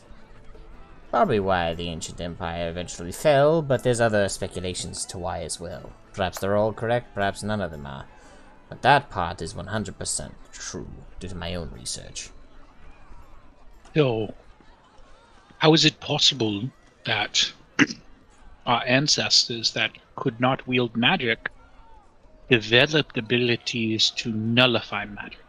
Whether through weapons, through natural abilities, or something else. Isn't the nullification of magic in and of itself magic? You would think so, and to many from the outside looking in would even contend it as such. This is clearly magic, can't you tell? But the devices, the machines that we humans crafted, sometimes they were powered, such as this one, by Magistone, but they merely used a negation energies between one Magistone and another, creating a power lens, which created a shockwave that completely nullified magic in the area, even killing the Magistone that powered this device. In other words, this was a field bomb of sorts. As for other devices that I have researched in ancient human races, we were able to power other devices with the power of lightning, or at the very least, electric minor energies of lightning. That's how the very first Warforged were crafted, though long-lasting ones, like yourself, Belisarius. That is your name, correct? Yes. Well, Warforged like yourself in the ancient days were powered by electricity, I believe it was called. Again, lightning. but it was not conjured up with magic or arcana. It was grasped from the very heavens themselves when lightning would strike, and later on it was created using friction technology of sorts. I don't know all the details, this is only from my own understanding and excavation work during my own empire. But from what I could tell, the later versions of Warforged were powered with Magistone. Pure Magistone at that, like yourself. Many of your systems, no doubt, are powered by a singular Magistone core. Of course, I would have to cut you open to know that definitively, but I doubt you'll volunteer for that. I would not, and I can confirm this to be the case, though it is of a grade and type of Magistone that I've yet to encounter so clearly that there was a methodology of refinement and or empowerment and reinforcing that we just don't have anymore. Indeed. All that is certain about the ancient human races is that, well, during the time, tieflings didn't exist. That is one thing I found that was interesting in my research. In fact, I grew to come with a theory, but I won't share it. More or less, I've completely negated my own theory over the years, but it was fun to speculate. Enough rambling. The point is, the ancient human races are gone. There's not much point in uncovering details about them. Not anymore. Well, I would beg to defer in terms of my own personal desires, but it could also shed light on the demonic threat as well. That would be the only part that's worth researching still.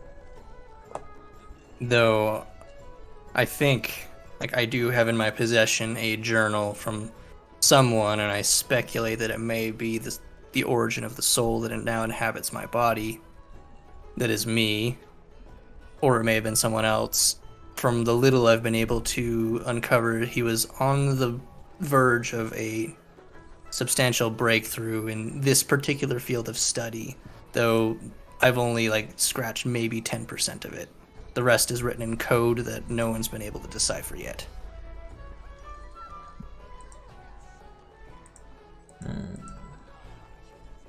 I'd be curious about that. Well, nevertheless, details be what they are.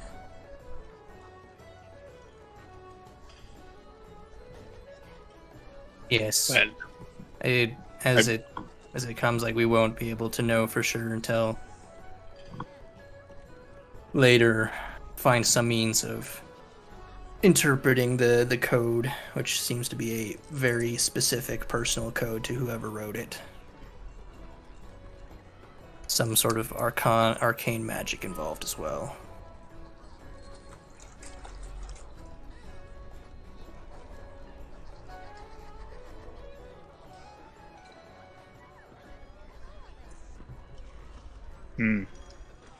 I think, Rokar, this is a conversation that we should continue at a later time. I don't think we speak of the past and instances of what could have been and what was. However, given the fact that Velestadius has a sketch of an ancient weapon, we have recently been informed that that ancient weapon is close by. This must be kept secret. We cannot allow the Inquisition to know of these types of weapons.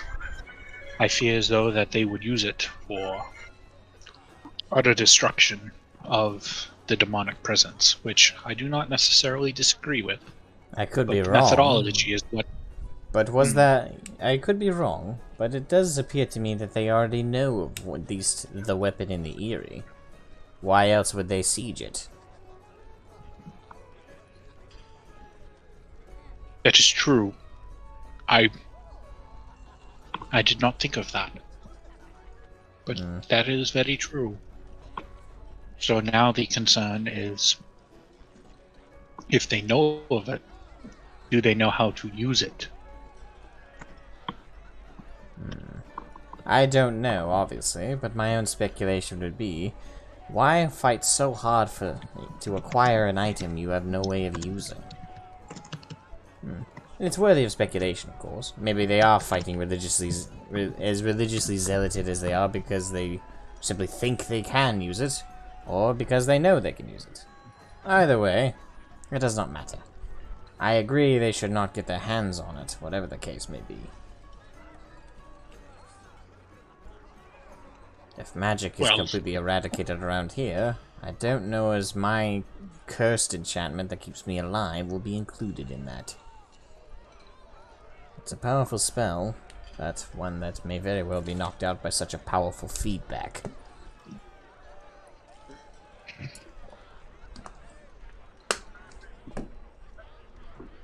Well, I believe we will have to speak of this at a later day. I grow weary. I grow tired. It has been a long day for all of us. Aye. Alright. So you guys continue to rest and relax, and perhaps prepare for bed. Perspective switch. Landrin and Kiko, you guys head down to the subterranean encampment. We don't get nearly enough chances to just spend time together like this. You're not wrong.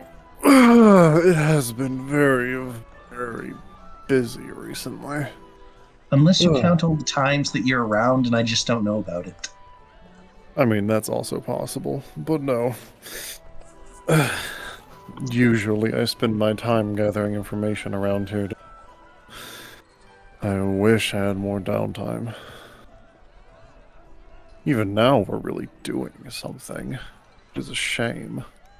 Yes, but it's just something that you and I are doing. That's fair. It is nice being with you. And Kiko's going to pat Lantern on the head. Even if we have a bunch of ups and downs. Oh, but it's always pleasant overall. I think that the pressure is getting to Decoria. Say that again. I think the pressure is getting to Decoria. Honestly, I'm surprised the pressure's not getting to all of us right now. This is much more stressful than I ever thought taking a simple caravan guard job would be. Worrying about empires fighting each other while we're caught in the... Of course, if we weren't here, Nordred would be in an all-out war, and nothing would be better, to be honest. Ugh. It's just such a headache sometimes, thinking about what all we're doing. Not to mention all the enemies we've definitely made. Either way. Well, that's sort of the ringer. We. Yeah. We're all in this together. It's starting to remind me of my time in the Southern Isles. It was always stress, day in, day out. But of course it was not nearly on as big a scale as this. You were small fries back there. May I admit something concerning to you, Kiko? Sure. Shoot. I have the least amount of stress when we're actually in the battle. Oh. There is something deeply delightful about being a giant ape and punching things. It's a quite literally magical feeling when I throw a fireball. Well, maybe that's just what you're cut out for.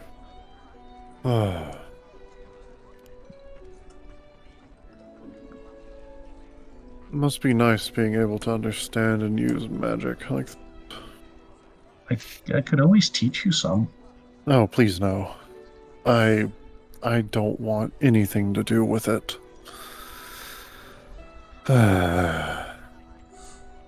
It's always been some kind of curse. Alright. So you guys, as you chat, you continue to walk, and you guys now are almost over by the cages. You see a blue kobold standing with her hands on her hips between you and the cage.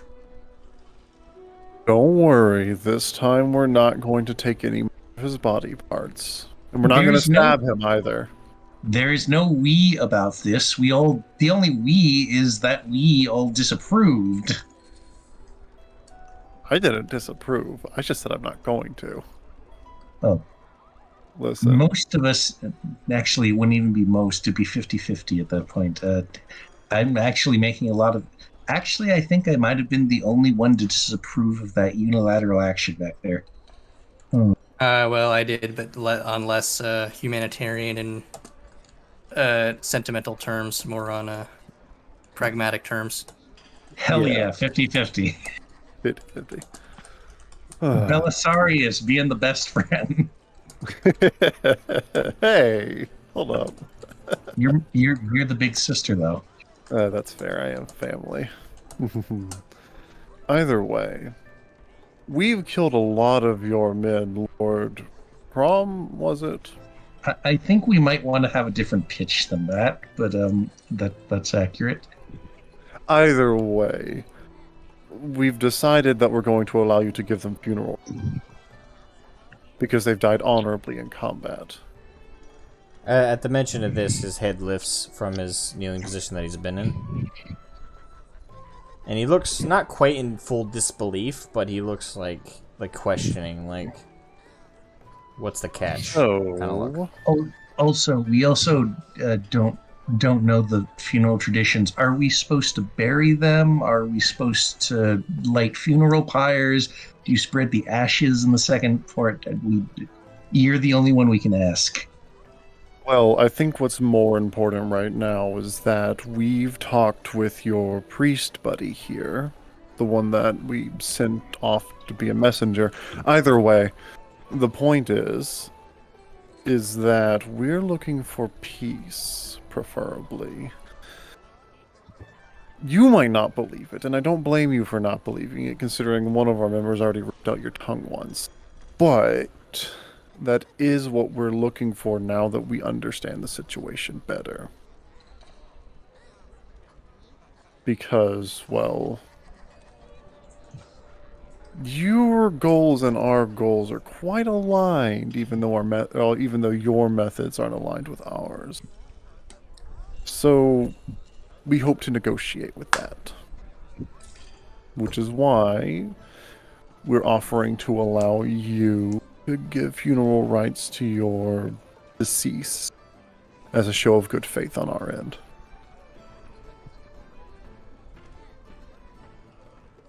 I hope I explained that well. Roll persuasion. Do you mind if I roll that? And you can roll to assist him. Dun dun dun dun. Yes. Please roll to assist me. 17. Alright. Oh, I thought you meant like the 8 action. Well, how about we do it like this since you already rolled? Kiko, you roll and we'll just take the better of the two rolls. Sure.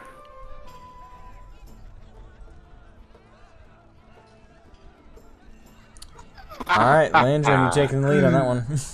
Yeah. Alright. So, that's 17, right? No, it's 15. 17. Yeah, I thought I was getting assistance. No. You got 15 versus 3, so 15. Still a good roll. Alright. Landron's just earnestly giving this offer here. I'll say you could let him roll insight to show that we are, in fact, acting in good faith. Are you, though? I mean, Well, at least one of you is.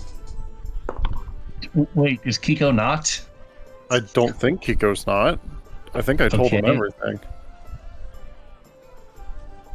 I even told him that our goals are aligned, which I hope if he understands what that means, considering his little bishop dude kind of did, then that means Okay. he would kind of, figure it out himself.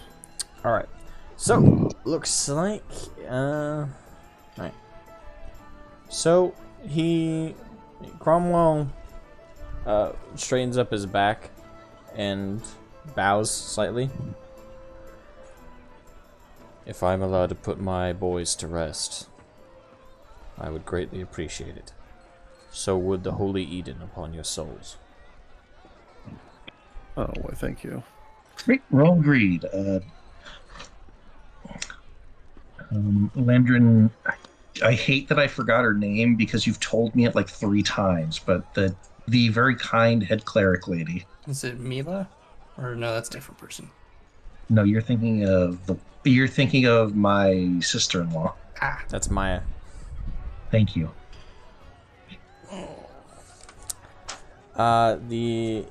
It's actually, Bellstar had it correct. It is Mila.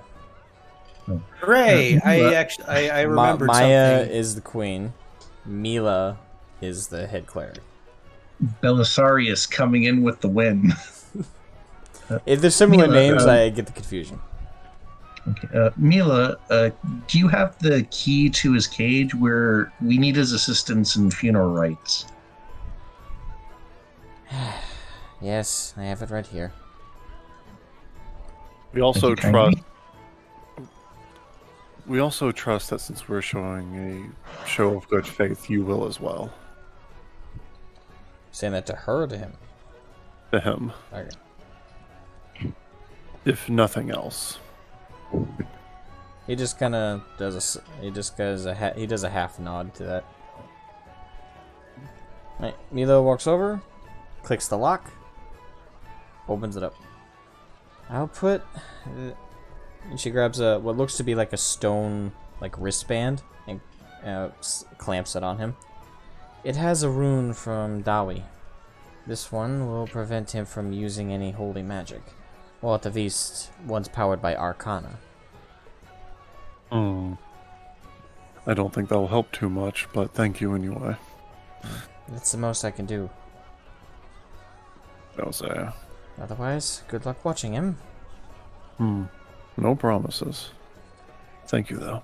Pat, pat. You have every promise, contrary to Kiko's self-deprecating joke. LOL. Hey, I can't help it that he can kick my ass. Like, Neither can I, but we're still acting in good faith. Remember? yes, that is correct. Alrighty. So, he steps out of the cage and is standing at full height. He's about 6'2". Ooh, you're full, a big fucker, aren't you? Full physical description. He's 6'2", has a bushy black beard. It's not a long beard. Think of the more rounded kind of beards. And, yeah. And, he's got basically a crew cut on his head. The sides are fairly closely shaved, and with the actual top of his head having the bulk of the hair, but it's only a little grown in. And other than that, he's bulky build, not super Arnold Schwarzenegger buff, but he's toned. He's a chunky boy. He is Exhibit A of the. He would not go. He would not go out of place on a recruitment poster. Definitely not. Exhibit A of would break your little bitch of a back just by looking at you. Now that he's standing at full height, he looks down at you, Kiko, and you, Lantern, and says, "Take me to my men." Follow us. Good question. We never asked about that, did we? Oh, No, let's go find them. God here mentioned that they were being the dead were being gathered up as respectfully as they could be, given that There's a lot of circumstances being as they are.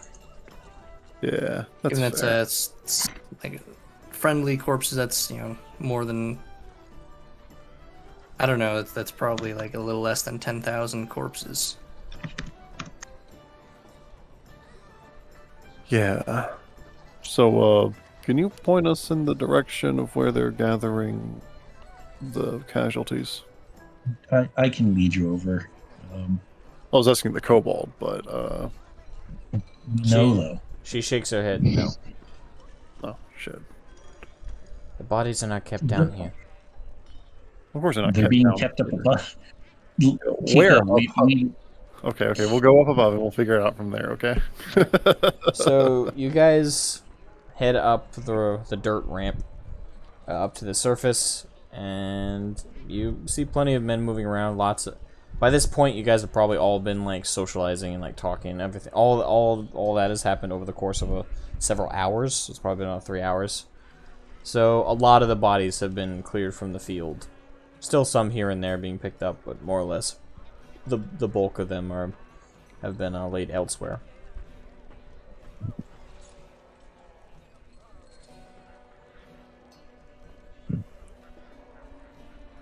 We're gonna ask someone who's dragging the corpses away to point us in the direction. Alrighty. So you guys see off in the distance several men who have what looks to be a cart drawn by 2 mules, and on the back of it they're piling on bodies wearing the white tabards and armor.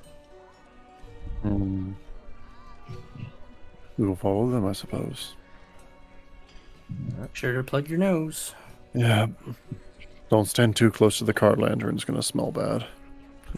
Well, I guess everything in the area probably stinks, but Yeah, probably, to be honest. Smell a little bit of gunpowder, blood and guts everywhere. Scorch marks from fireballs. defecation, because that's what happens. Yeah. Alright. Not So- a pleasant smell. Alright, so you approach the cart that's currently being piled up for the bodies. And the 4 or 5 men who are doing this right now all have like a handkerchief around their faces as they're doing it to try and keep from the harsh smell. The closer you approach, the pungent mixture of blood, feces, guts starts to kind of Kiko's fill gonna- in your nose. Kiku's gonna do something similar with her leather cowl. Or her, I assume she would have like something to like cover her face. Or her beak. Just flip it up over. And again, you are a crow, so it might smell extremely delicious. Maybe. Drooling. That is fair. So much food. Scavenge. Food. But not right now. I don't want to get too hungry. The men see you guys approaching with Cromwell. Why is he out of the cage? He's here to give... No, you first. Oh, so he's here to give the deceased their funeral rites. It's what we've agreed on in the council. Alright. Well, whatever the case, we got the last 3 bodies here. We're throwing them on, and then we're going to take them over to the pile. You can follow us over if you want. The man in front of you reaches down, and he grabs the corpse, and really nonchalantly throws it in the cart on top of others. And within about like a couple minutes, they get the last few bodies in.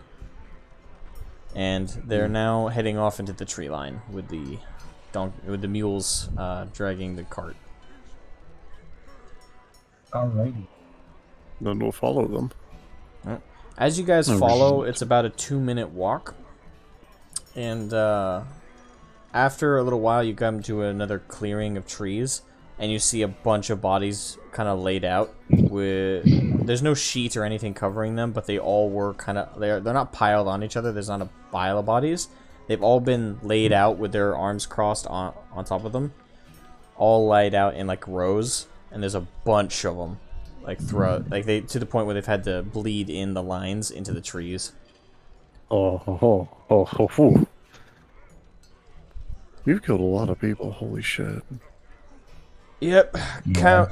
They lost like 90% of their force. Throughout the day, we've had the opportunity to count. And the 5 men are taking off bodies, and they're lying them down in order in the rows, very quickly crossing the corpses' arms over their chests. We were ordered to give them a respectful lie-out, like this. Don't know why. I don't know if we're burying them, burning them, I don't know. Whatever the case is, we did what we were ordered. Been Been respectfully laying them out in rows, crossing their arms. That's what's taken us most of the time. One upside is we were able to get a body count. 8,000. 8,000 including the ones that killed themselves. Which means if the full army of 2,000, the other 2,000 are runaways. Ran from the line. These poor swords are heavy, let me tell you. We've plucked some of their armor off, for obvious reasons. Don't want good armor to go to waste. But the white tabards, obviously, that meant a lot to them, so we've left that on them. Whew. Care to help? We got another 10 bodies in this cart, then we're finally done for the day. Landrin will actually help, but the best he's able to do is crossing their arms. Alright. So, as they kind of flop the bodies down, you know, you quickly, like, in kind of an assembly line fashion, cross the arms. They drop a body, you cross the arms. And in about 10-15 minutes, this finishes up. All the while, Cromwell's standing there. They're kind of looking about the bodies. Okay. This is the best. Well, whatever the case, have fun with your prisoner and doing the last rites and all that. If you want to build pyres, call somebody else. I've done my duty for the day. Come on, lads! And the cart kind of wheels away, along with the 5 men. Well, what is your title, Mr. Cromwell? Lord Commander. Lord Commander. Well, Lord Commander, I will allow you to... No. Well, what...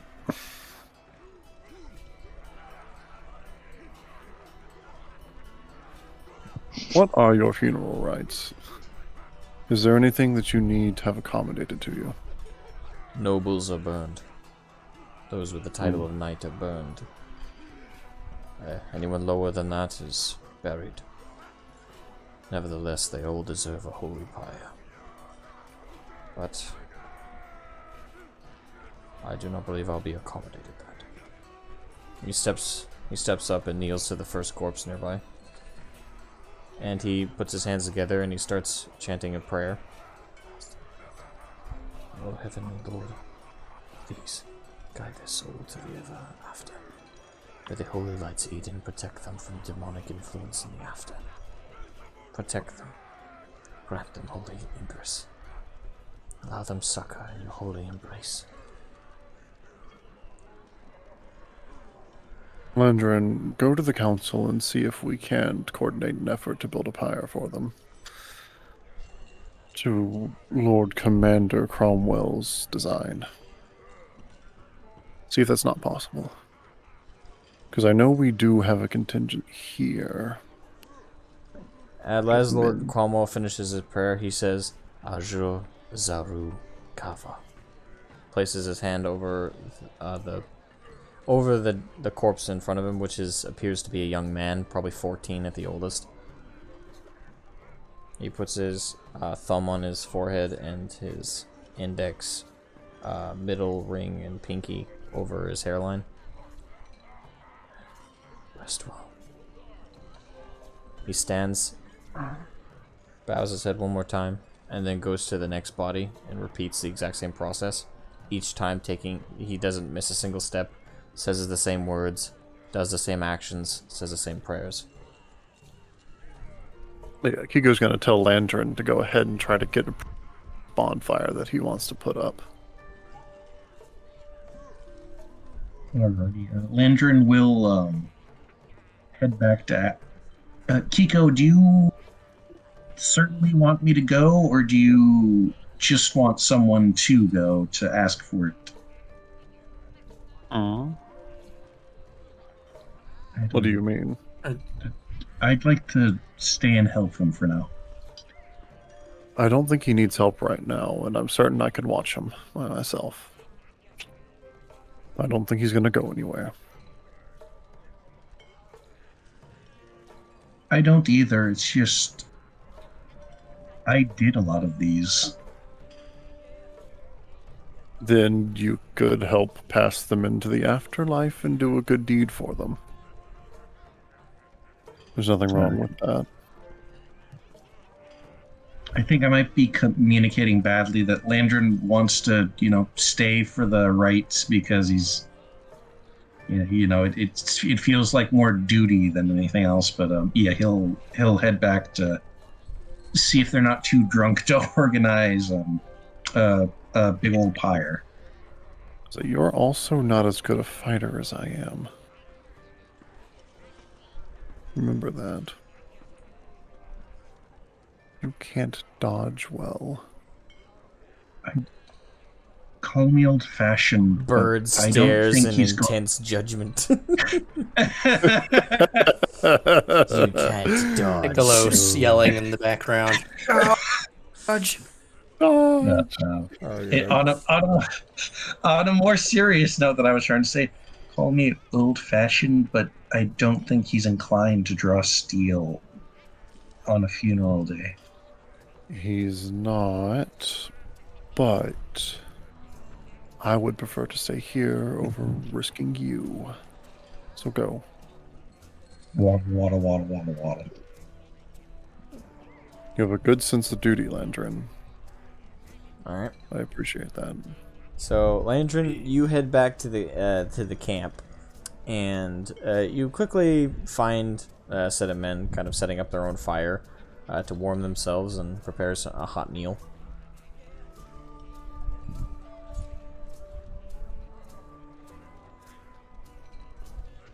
Alrighty. He'll kind of just go up to him. All right. Any volunteers for some wood chopping? What for? We got fire right here. Well, yes, but a big one. What do you need a big fire for? Funeral pyre. I don't know if you know this, little kobold, but we bury our dead.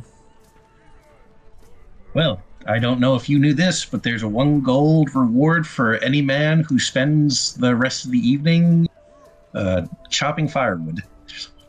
You have the gold to give them. Up to 50 volunteers. You know, they are part of the army. You could just go ask their commanders to tell them to do something. Yeah, but I like morale. So a couple of them look at each other. So about 6 or 7 men come forward. Alright, gold coin sounds worth it to me. How much you want chopped? As much as you can manage. Like, it's a big fire. Alright, you heard them, lads. Let's get chopping. And and all of them kind of head off, like immediately just start chopping at the nearest tree. Larger trees, 2 of them kind of hack on both sides. Landrin will pay them up front because they're in the army and he considers them honorable men. Alright. You say that with such interesting tones for an alright. Okay. Guys, can you imagine Landrin with a teeny little axe just being like... Alright, so you pay each of them up front, and one of them sees a gold coin and begins walking back to the camp. Oh, got my coin. And the others are like, come on, lad. He pays you. Yeah, but I'm tired. Spent all day fighting. I want to relax. And he walks back off the camp. I've been bamboozled. Well, I respect you lot all the more for your diligence. Well, I believe you gotta earn your coin. Thanks for giving it up front, nevertheless. Alright, lads. Guess we're 1 hand down. Let's keep chopping. Yes! Alright. Are you good? So, Landrin, you're returning to Cromwell and Kiko? I would like to roll a strength check. Yes, a strength check to see if Landrin is able to get at least 1 bundle of firewood done by himself, because he's going to help. Alright. Go ahead. 5. No. Oh no. You pick up some twigs. You get the kindling. I got a couple fallen branches. Small ones. They're almost as big as my arms. They're twigs. Alright. Damn it. This is what happens to the wizard. I tried to honor the fallen, and I got disgraced myself for it. Indeed. Alright, so you collect that. Are you so that little bit of firewood you're collecting, those twigs, are you taking that to the bodies? Yes. Alright. So you waltz back. Perspective switch. So Kiko, during that time, probably 20-30 minutes max, while Landry was handling that, pretty much Cromwell just got into a trance of continuing to do that same rhythm, kneeling before one corpse, saying the rites, saying the prayers, each time taking the exact same amount of time, probably 10 minutes each time. It's the same prayer, same chant, and same final rites he gives. Then that final posture with the thumb over the forehead, index, middle ring, and pinky over the hairline, and just one final bow, and then continues on to the next. Each time going, he never gives more time or less time to each of the boys as he goes about. So he makes it body to body to body to body. 3,000 minutes. And Landrin, you come in as he's on his 10th or so body.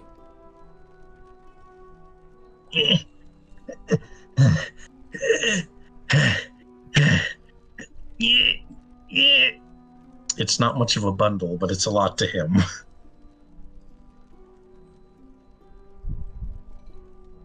He's having difficulty just carrying kindling over with the men.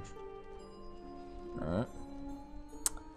So, Cromwell, again, is still going body to body. He hasn't taken notice of you coming in with the twigs. So, you guys gonna do anything while he does that, or? Start. How's the funeral pyre wood coming along? Alright.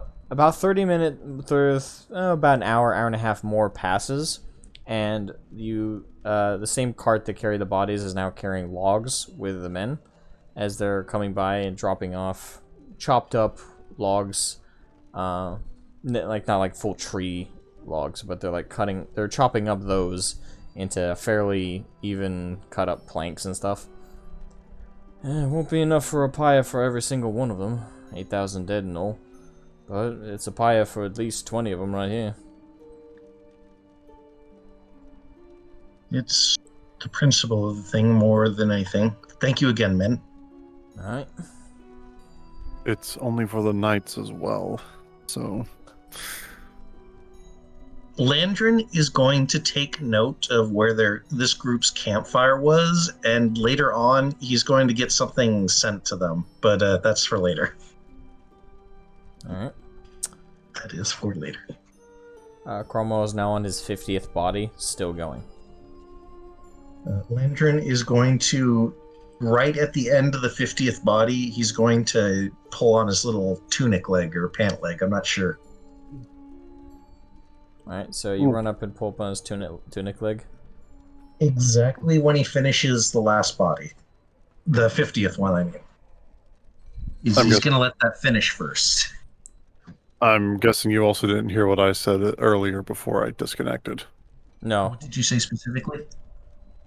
Oh, well, I was going to comment on hearing the trees fall to Lord Cromwell and tell him that he's getting his funeral pyres. Okay, pretty yeah, I didn't much. hear that. Yeah, He, I said it in a lot more fanciful way, but it's close enough. He does of course. He did not reply.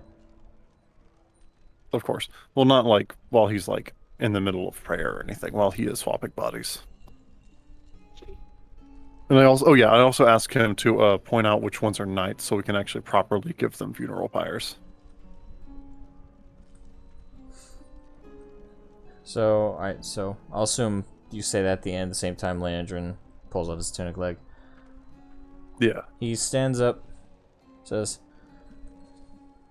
I can, if I may, I'll carry the knights' bodies over to the pyre. There's only 15 of them that I see. Please set up the kindling. Thank you. Any particular way that you do it? We can... So he breaks away from the bodies he's gone through thus far, and quickly grabs what appears to be an older gentleman, probably about 45, 60, 45, 50 years old or so. Balding, dead corpse gentleman. Picks him up, carries him over. This is Sir Leopold.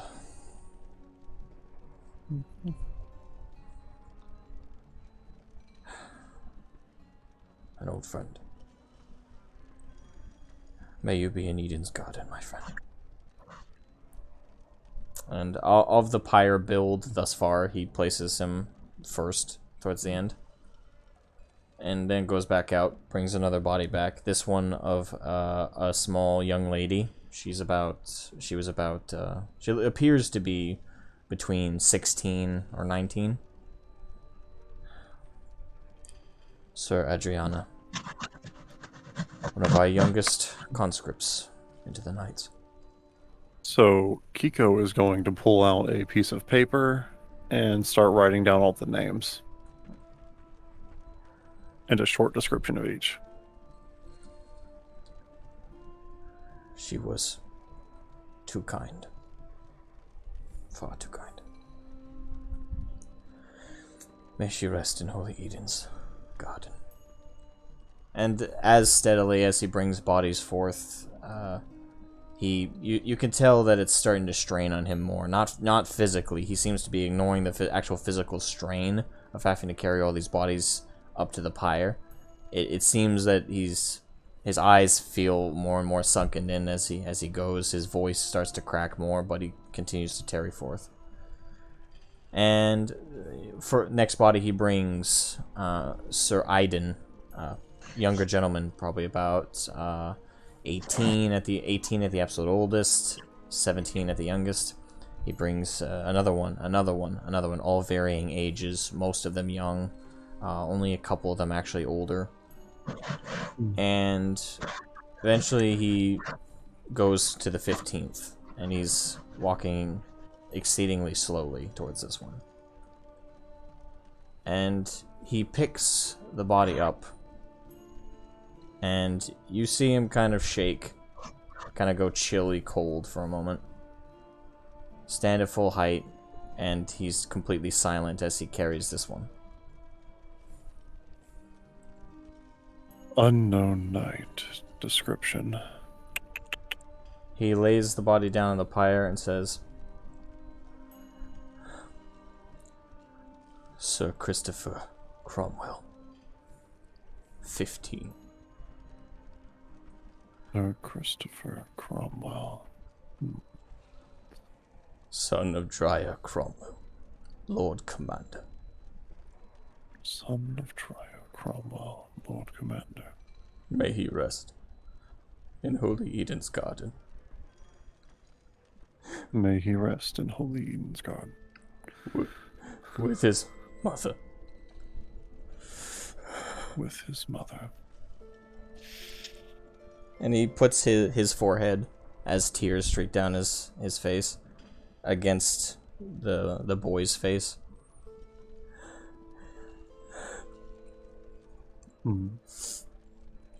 If only you had had a better father. Kiko's going to set the paper in her bag, after the ink dries, of course, and approach Lord Cromwell. Cromwell stands at full height, chokes up a little bit, and tries to recompose himself. Your service to the Holy Eden. Your great acts for our church, for our faith, and for the world at large. May your blessed souls be tarried forth. May the garden treat you well. And he kneels down, and you hear him begin to cast an enchantment and you see sparks in his hand, but it fizzles out. May I remove the bracelet? Kiko's going to nod. Landry would like to remove it himself. Alright. So, If you Landry, wish. you go over and you click it off. And Cromwell calmly pulls his hand up and says, "Pressing now." And a large flame appears in his hand, and he puts his palm with the flame outstretched against the wood, and it quickly begins to smoke and crackle as it ignites. And he pulls his hand away. And then puts both of his hands together and looks up at the sky. Rest well.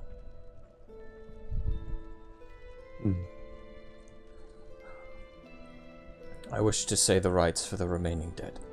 They can be buried in the morning. Go ahead. We're not going to stop you. And Cromwell goes back to the 50th he ended off on, and then goes to the 51st, and begins that same trance of prayer and that same rhythm as he goes. So, Kiko, I suppose we should take shifts. This is going to take a while. Could you finish out this current shift for a little bit? I have business in camp to take care of very swiftly. Go ahead, Landrin. If you don't mind, go ahead and take this list of names back to the council. Of course. Landrin's going to give Kiko a little hug, and then waddle away. alright. Real quick, we're gonna call this intermission right here. I gotta go pee, so... intermission time. 10 minutes. Sounds good. No, say something just came up, so I might have to cut it here. Well, you might have to Sadly. leave here? Yeah, I'm going to leave here. I gotta go take care of some things for the that wedding that's coming up really soon. God damn it. Yeah. Not to phrase it this way, I don't think we need you, though, for the immediate part. So do you mind if we keep going a little bit more without you? If you want to, that's fine by me. I don't mind. And if you'd prefer that you'd want to be involved in everything else going forward, we can cut it completely here if you Okay. really don't want to miss out on anything. If you want to send me a recap afterwards, that would be the best option. Okay. Yeah. Because I don't mind y'all playing after without me, because I'm not doing anything important. There is one thing that's very important before you go. Oh. Does Kiko hug Lantern back? Of course Kiko hugs Landrin back. Why would Kiko not hug Landrin back? Excellent. The game is played both Actually, ways. we have a perfect excuse why Kiko's not going to be too involved in the upcoming stuff. We could just say he's still watching. So she's still watching Cromwell. Yeah, that sounds good. Because Cromwell, to explain his mindset, he's going to say the rites for every single dead. All 8,000 of them. We're going to need to set up a camp and, just get them food delivered out here. Jeez. Kiko will take care of that. I will hop to the bathroom, and thank you for joining us this session, Kiko. We'll all right. Is it next week you have a wedding, or when's it? No, it's like the 3rd of October. Wait. Okay, so a little bit of ways. Yes, next week actually. Or wait, no. No, it's not next week. It can't be. Week after next. Yeah. Right. That's it. Yeah. Do you all know what that means? Oh no. No session that day? Hello, everyone. Welcome to the Humble Hamburger Halftime Show. There it I'm your is. host, the Humble Hamburger. Jacoria, you are on fire with the roleplay today. Boy. I think he's still at the All right, bathroom. good. I wanted to make sure that we were perfectly clear that was role play and that was not between us. That was between characters. Well, of course I was between characters. All right, I'll be right back.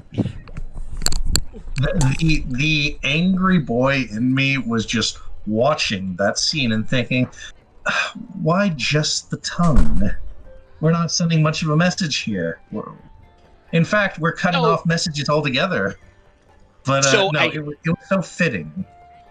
So I think the concept of that was, he was using that. So Cromwell was using that excuse as, this would be a detriment to you, and this is what is something that could happen. So as I was processing that, I was like, well, fuck it. If that's the case, I'll just go do it to him. Personally, I would have just gagged him, but that's me being old-fashioned. So, I'm gonna dump something over in the Discord there real quick. Removing of tongues is also fairly old-fashioned. One might say barbaric. So I use this as my, like what really kind of drives my character. So you can see my bonds is my town or my city is my home, and I'll fight to defend it. So Nordred is my home, and they are invading forces. So I will do anything to protect the crown and to protect my home. So cutting a man's tongue out is just something I had to do. Boy, I'm really happy I was able to clamp down on Landron response and let you roleplay there, because that could have gotten ugly quick.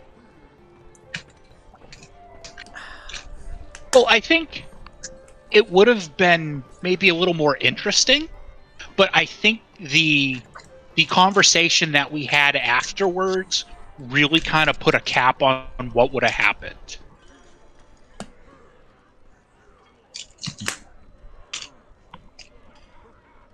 It also finally let Landron kind of express his feelings about his homeland.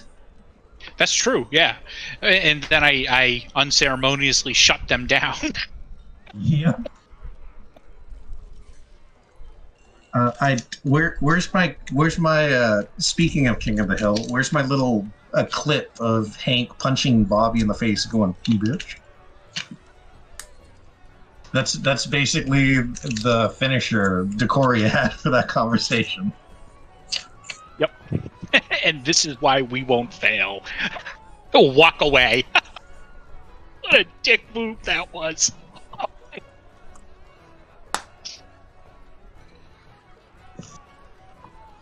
Boy, Belisarius, I have to wonder who do you think is the one who's managing things more effectively? The guy who wants to kind of bring these two into the fold to fight demons, or the one cutting tongues out for? Because in the end, look, we've recruited both of them in more or less of a sense. We've made headway on diplomatic terms, though it's a question of whether or not the archbishop person leadership are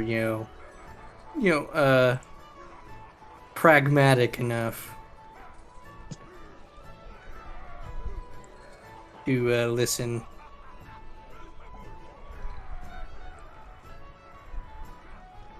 I'm back, by the way. Hello. Me and Decoria had the coolest conversation about the details of our characters' thoughts and feelings. Nice. I should have made popcorn for that. Really, I was like, I'm just gonna go full fucking ham here, because this feels like the perfect moment to shine. Because, I think Decoria as a character is finally starting to come in his own. I've always kind of been there as, from the roleplay side, but I don't think I had enough really fleshed out for him as a character. But I think now with, moving towards the Council of Geist, moving towards trying to be, not the face of the party, but not even the leader, but being the rational one that makes the hard calls when they have to be, whether everybody likes it or not. And I think I'm really starting to understand how I want to play him. I loving to see the progression. That's for sure. I envy your character's growing consistency. Well, not to say nothing, but most of you guys are pushing my character in these directions because you guys are such great role players in your own sense that you're helping my character develop by the interactions that we all have. You know, like with Kiko help pushing me towards the seat on Council of Geist. Landrin always being there to be not necessarily a rational thought, but always there for the other opinion and, oh, maybe this isn't the best idea and we should think of something else. But in that sense, kind of ironic, just to say. I know, but you know, I think that scene that we had, Decoria had to react in that particular fashion because he is trying to do everything to protect his land and his home and live up to the name of his ancestors, live up to Roka, live up to Dacor, and to live up to his father, Ralix. You know, he has to do what he has to do. And that was one of those, in my opinion, I think this is probably one of the most defining moments for my character in this campaign yet. I guess I'm the straight man.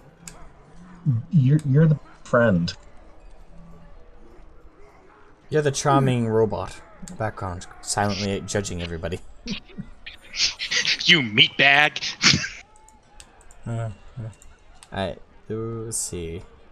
This intermission, might as well check chat.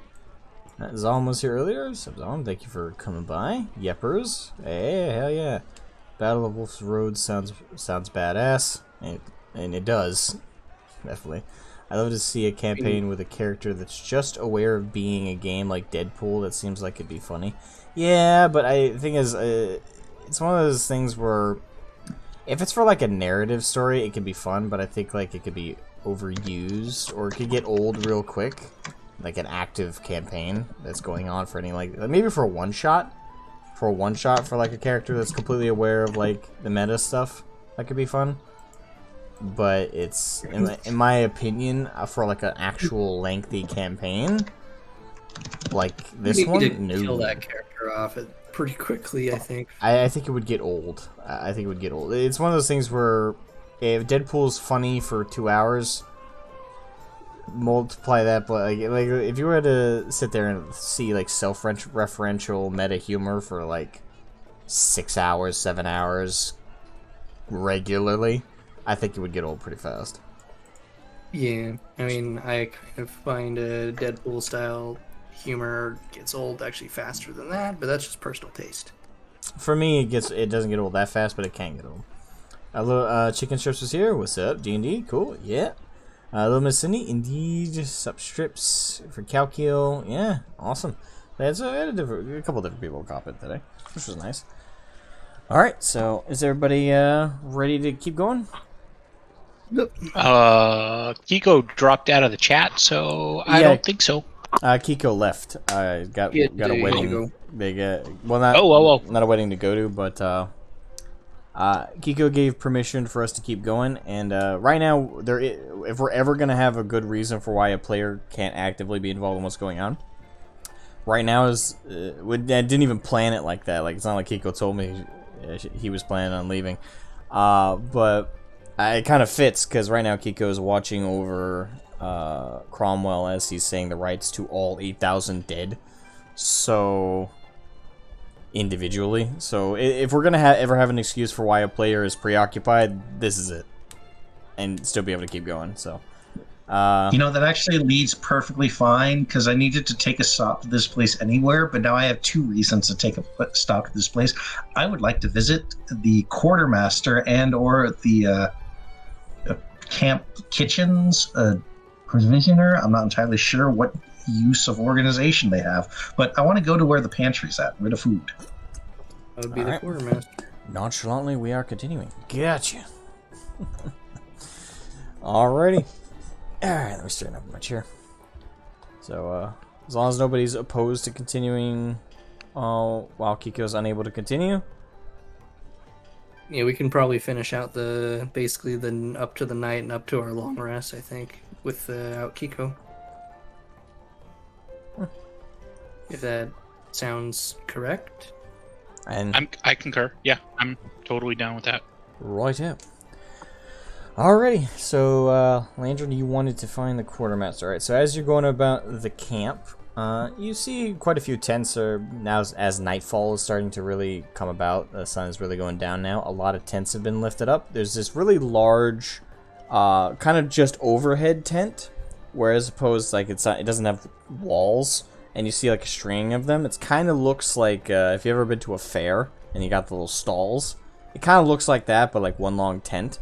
And there's a bunch of barrels going where they're like stewing up soup and stew. You can look behind a little table setup that they got, and there's a couple deer and animals that they've caught in the woods during all the ruckus. You know, a bunch of food's being cooked up right now for the soldiers. It's not really a kitchens though, as much as it's just kind of a makeshift spread of food. Excellent, excellent. Since, technically speaking, even though we are closely liaisoning with the command structure of this, the Nordred military, technically speaking, Landron is not a part of the Nordred military. He is a foreigner, a very helpful foreigner, but a foreigner nonetheless. Mercenary. Yes. So I'm going to... I'm not going to requisition, but I am going to inquire about purchasing about 10 people's worth of, good meat and maybe some delicious grilled vegetables and a barrel of good ale. Because I want to reward those dudes who help cut wood for the funeral pyre. Alright, so... Outside of, paying them. Wait, are you asking for all that at one, just from one person, or...? Not necessarily just from one person, but I'm asking, Enough how much would it be? Have a nice meal with, it was 5 or 6 people. Well, so far none of the food is being put out for money. No one's buying from the people cooking up the food. They're just kind of putting it out there for people to grab. So. Oh well, in that case, then Landron will, get a cart to deliver it to their particular side of the camp. Alrighty. Also, as you do, you notice that some kobolds are kind of coming up, kind of looking like waiters with trays, as they're coming up with food that they're cooking down there. And yeah, as they're coming up, you notice the meat looks kind of interesting, and you kind of overhear a conversation. Hey. Oh, thank you there, little one. What kind of meat is that? And the kind of broken speech kobold that brought it up. Mole. What? Mole. Large rat mole.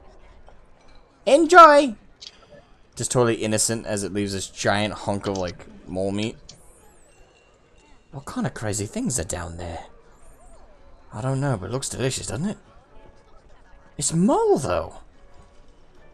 Screw you, I'm hungry. And they all start, cutting up plates, cutting it, kind of like a turkey, they're cutting up, strips of it and eating it. And you kind of hear them go, that tastes delicious. It's kind of peppery, though. I didn't know that kobolds had pepper. That's my fault, he calls over.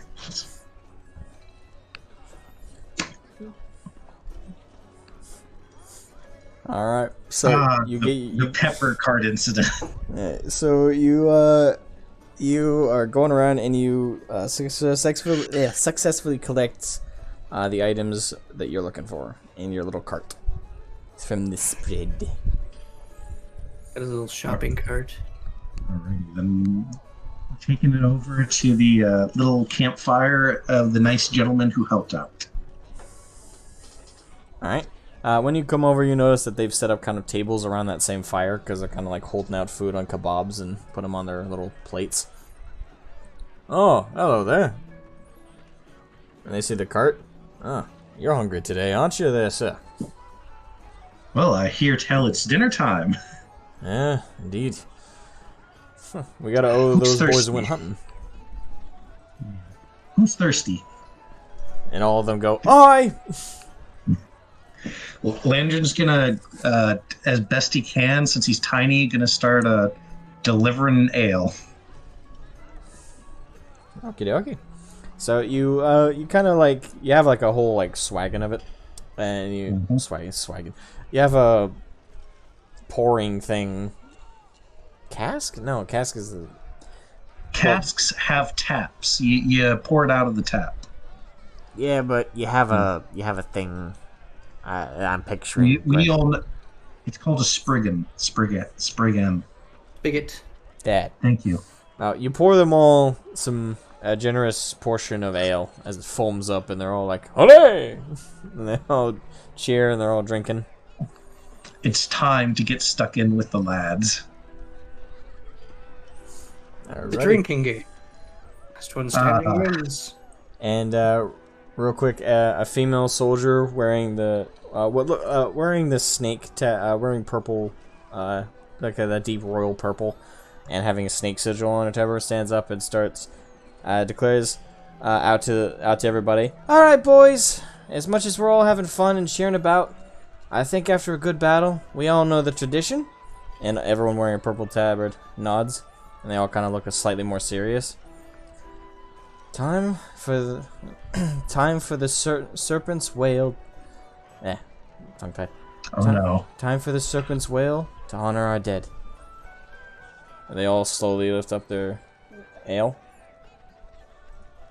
And she starts singing this deep, rhythmic, operatic song. Like, really solemn, very deep, very emotionally driven tune. That has this long, not lighthearted, but like lighter tones and rhythms. It's not a fast or energetic song. It's very melancholy. But there's some moments of like uplifting energy to it, kind of like a hopeful feeling throughout her singing.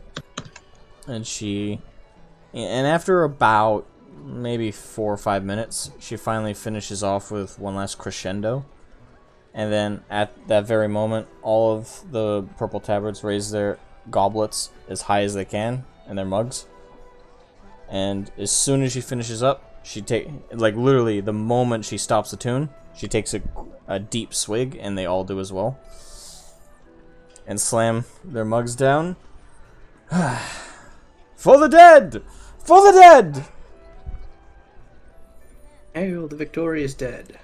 And Lord Farian's sitting at that table, now with an actual tent over it, but it's open so they can see like the party going on, with Belastarius and Decoria and Draco. You guys are all in that little spot.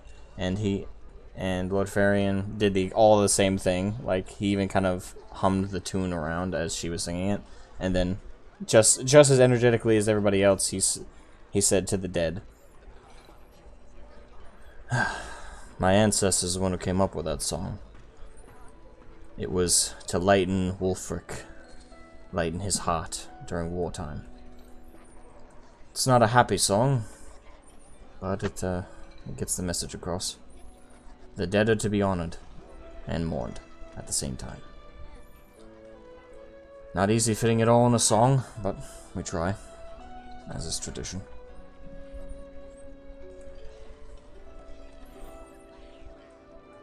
Alright, so now the young lass kind of bleeds back into the crowd, like sitting amongst her boys, and a couple other guys come forward with instruments.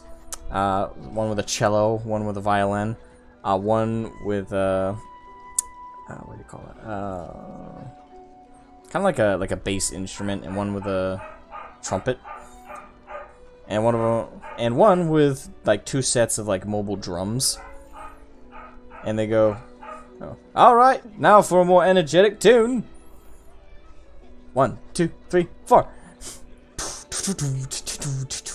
And just imagine like a more like upbeat kind of jazzy kind of song, but definitely fitting for like a tavern environment. Nice and not melancholy whatsoever. Kind of lighthearted, kind of fast rhythm, but also at the same time kind of lighter energy. And some people start singing a shanty together. It's a nice lighthearted environment, and people are just snacking away. The kobolds look confused. They definitely recognize the type of like air to this environment, but they're not used to seeing it like after a battle or anything like that.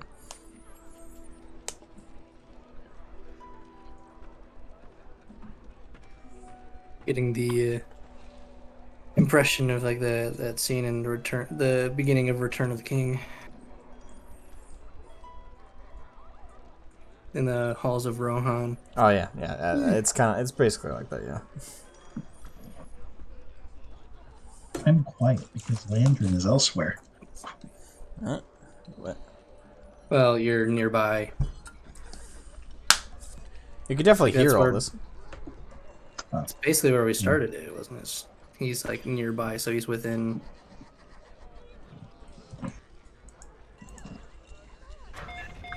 Hold on. I need to check my character sheet to make sure I didn't forget if I gave him any sort of let's see, core languages skill. No, he does not have tuba. Damn it. Long story. Long story. I had a monk, and due to the way the entertainer feat works, and I got it due to entertainer background works, and I got that for the character. I had a free instrument proficiency, so I took tuba, and it came in handy so many times.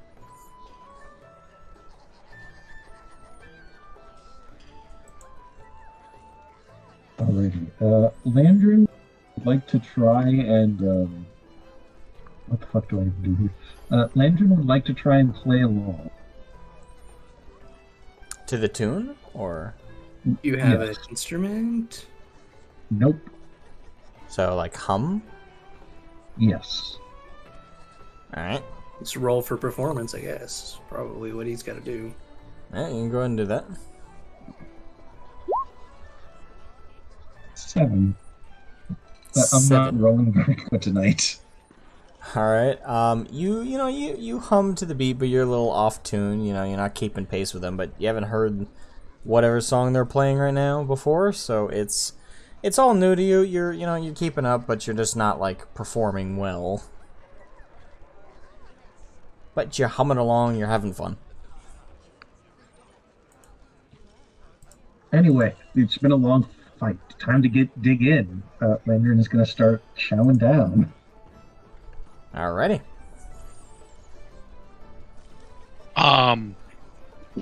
Are these songs that I would know? The current songs that are being played are unique to Basilisk's Den and the people who live there, but you can roll with advantage. What would that be? History? I mean, there would be probably similar tunes and songs that are around like all over the place. There's different words. Yeah. It's similar beat, similar heart, but a little bit altered by the very specific locations in Nordred. The classic drinking songs. Yeah, I rolled a 9. Is that with advantage? Yep. I rolled a 7 and a 9. So. Okay.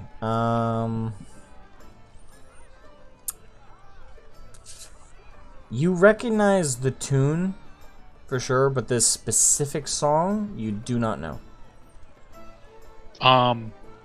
Did I happen to see Landrin like trying to hum along and? He's not being very subtle. You're not on a cart. within. I think you said that he's within eyesight of. Yeah, and the Where we the are. camp Yeah, is all very well- well illuminated. There's a bunch of fires going, so I'll say yeah. You see him across the way. Well, the reason why is because I was really hoping I was gonna know this song. But anyways, I'm gonna pick them up and I'm gonna start singing, no matter how terrible it is, because I don't know the song all that well. But I'm gonna pick them up and start dancing around, drinking, having a good time, partying with everybody. Fantastic. All right. You can roll performance if you want. See how well you do. Oh well, that I'm decent with. That is a 19. All right, God you damn are you go out there and with confidence, even though you may not know intrinsically this song, knowing the familiar tune, you just go in with confidence. You pick Landrin up, you start doing a dance. Everybody else kind of gets into it. And being from Nordred, you don't need to know this specific song. Just you know the rhythm, you know the type of song, you know the type of dances that are colloquialisms around here. So you fit in right at home, literally. With everybody else, and you bring a life to the party, so you do very well. It's breakdancing. Wait, that's it. That's it. That's all I wanted to do. I just wanted to get Landrin involved. There's a bonfire in the background. Everybody's dancing. The kobolds look confused. It's like, we don't do this. We kind of want to now, though. Meanwhile, they can see Landrin being tossed about like a soccer ball or whatever, and it's just like, "Wee." All right, so the party goes on or the relaxing event goes on for about another hour. People have their fill. A couple more mole hides get brought up to be eaten, and what was started out as confusion for the soldiers, like, should we eat this? Are now like, hey, we want fourths. Bring it over. And the kobolds are taking like the criticism of, okay, a little too much of that red pepper stuff. Go easier on it and go on more lighter glazes. So you started to get like little reviews here and there. The kobolds are kind of taking little notes. It's like, gotcha. Something tells me the kobolds probably like it spicy. Oh yeah, They like it overloaded. he took the red one. They want the flavor. And it's now pitch black outside of the fires, and a couple of soldiers are tending to them, but a lot of people are, cleaning up their plates. Mages are kind of doing are doing prestidigitation. They're cleaning everything up, and lots of people are setting up their own personal tents that are literally as big as they are, just to cover themselves. Those, the ones I'm talking about, right? The little prop-up tents that literally just cover you. Yeah, each soldier has that, so you see a bunch of people kind of setting up their own of those, and the larger fire is being maintained, but a lot of the smaller ones are being put out. And Lord Farian has about 9 different empty goblets in front of him right now, and he doesn't look at all phased or drunk. He ain't no lightweight. He's had years to learn to deal with his liquor. Mm-hmm. And the same younger lass amongst his soldiers comes over and like grabs the goblets for him. You don't need to do that. It's okay, my lord. Let me clean up for you, okay? I wish my men wouldn't dote on me so much. You think looking younger, they wouldn't treat me like that old man I was not too many weeks ago. Careful, Micah. You're gonna make a new son at this rate.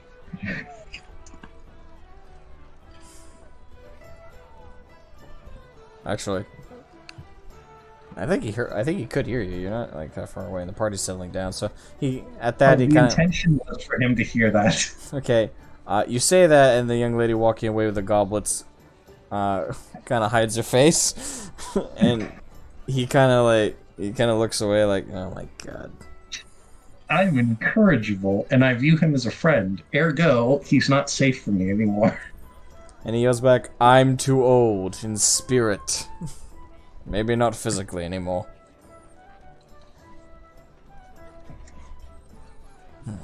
Says the man constantly drinking all night.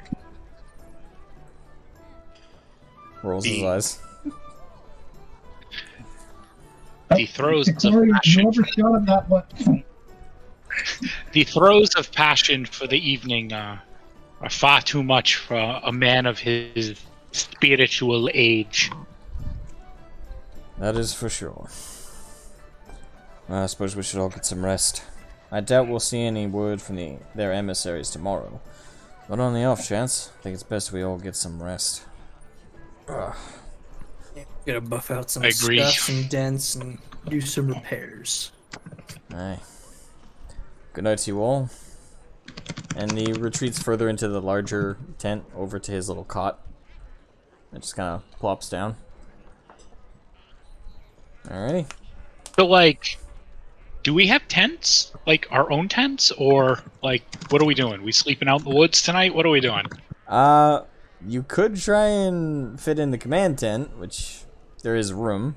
If you just have cots, if you have little personal tents, there is a kind of quartermaster is handing out the little prop up ones right now to anyone who doesn't have them.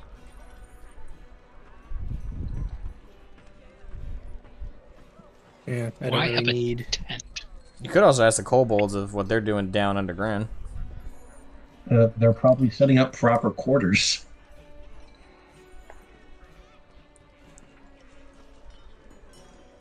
Aye, but in the attempt to become a lord and everything else, I should be with the troops.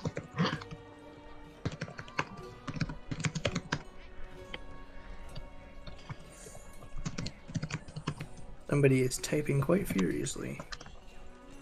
Not me. Landry. So now we know who it is.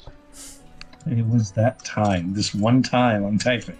I don't know how it picks that up. I'm way the heck away from the keyboard. No idea.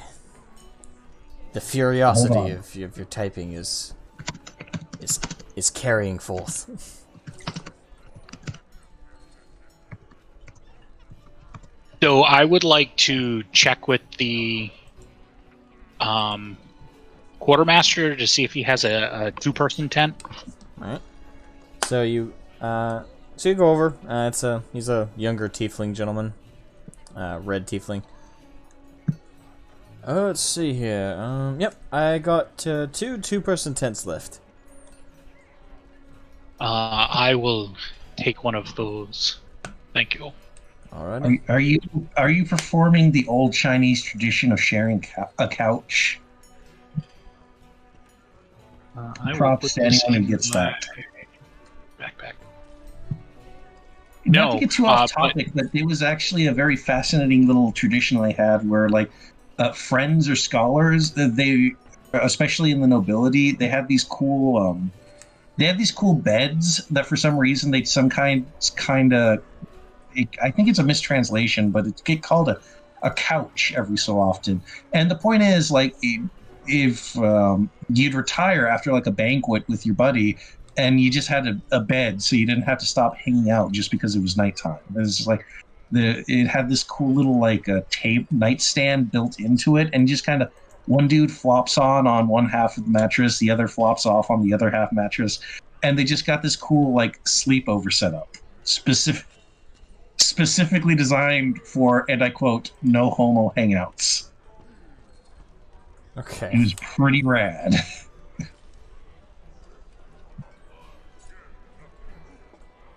Anyway, history lesson over. Not as big on Chinese history. I wish I was, but I just never had the time to look into it as much. It stopped being interesting about 70 years ago. Became more infuriating. But anyways, Yes. let's see. So I guess we're all retiring. So I probably don't necessarily need a tent, because basically I just kind of stand there. So I'm going off and I do my necessary repairs, tune up my little homunculus buddy, all that fun stuff, and then basically just lean myself up against a nearby tree and go into low power mode. Alrighty. Landry finds you in a drunken state and challenges you to a wrestling match.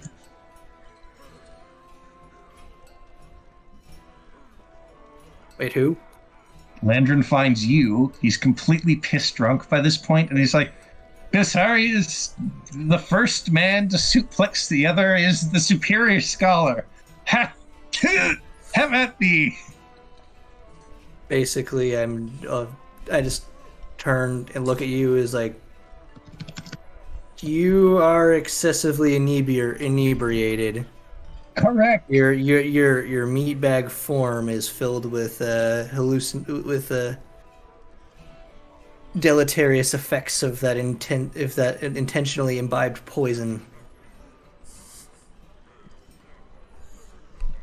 Hold on, I actually have the clip that inspired Landrin's current bout of bad ideas on me. Merely being drunk. It's in general. Anyway.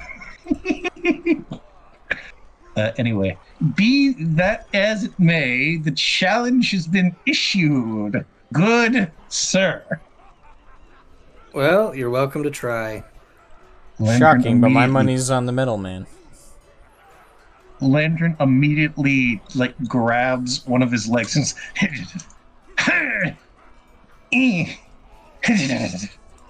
what are we rolling for this? Contested grapples? Yes. Alrighty. That's actually not too bad. You never know. It just might happen.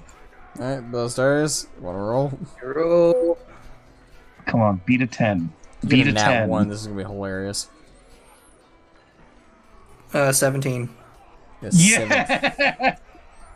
Alright, so... so, drunken... Should I make him roll... Major, I might have to actually make you roll a... well, you kind of already did a disadvantage, so I might have to go at 7 since you're drunk. He's making a bad decision, but I am going along with it and making my best attempt to not injure him. Alright, so... Or ensure... basically, keeping him from injuring himself is what I'm doing with my check. Okay, so as you try and little Landrin, who's like the size of your foot, is trying to grapple your leg, you kind of just nonchalantly bend down, grab him by the scruff of his coat, scruff of his hood, lift him up by one hand right off your leg, and just kind of set him away from you. I would add in if Belsarius's personality was different, that you patted him on the head, but you just plop. It's just matter of factly just kind of flunk on the ground and just pin him. It's like, so, are we doing this until someone gives up, or? I'm not familiar with the protocols. Alright, so Nothing happens. He goes right back in for it and still can't lift you.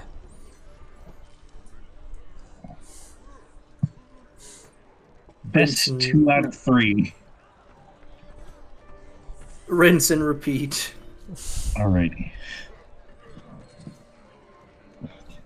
My dog, she came up and she tried to eat one of my dice. Your Luckily, dog? the D20 is fine. Yeah, Cecilia, she entered my room and decided, I'm going to chew on this. Oh, nice. Anyway, best 2 out of 3, or are you good with this?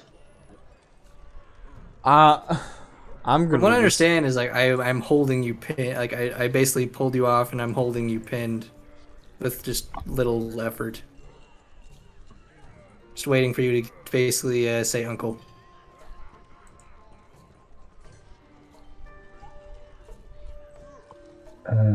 Hold on, I have something. I just don't know if he would be sensible enough to use it.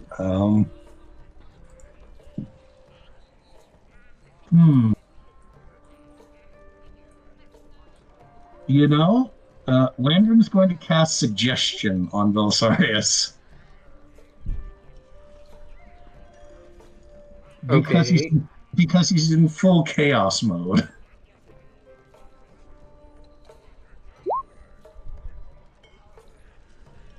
Alrighty.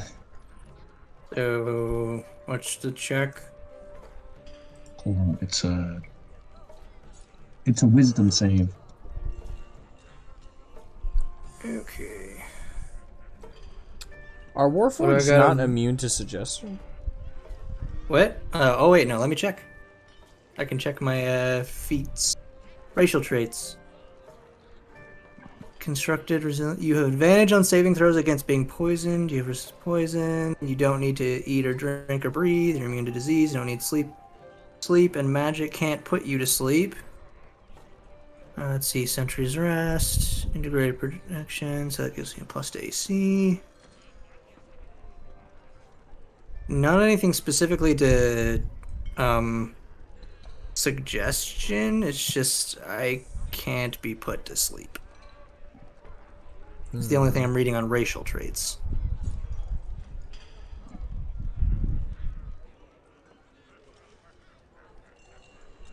Alrighty, so roll it real quick. Yeah, just roll it. 15. You pass with flying colors. Lenzo kind of lifts his hands like, you don't need to mention you won here.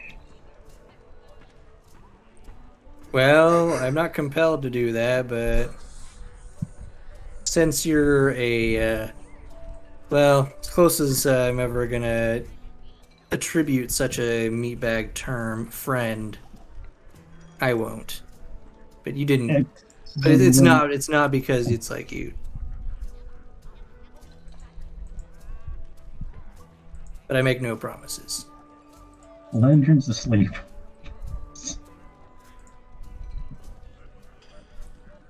Right out. So basically, you just passed out. So Yes. He is tiny, and at some point, someone gave him a tankard, and that was not a wise decision.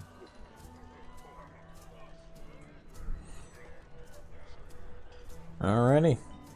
So, all of you get set for bed, I suppose. Before I do that, how far are we from the forest? Right there. Like, the encampment is just walled by the forest, pretty much. I would like to venture, I don't know, maybe 30, 40 feet out into the forest, just a little away from the camp. Which direction? Because that's important. I would like to sit. This is the north side and this is the south side. The road goes like west to east.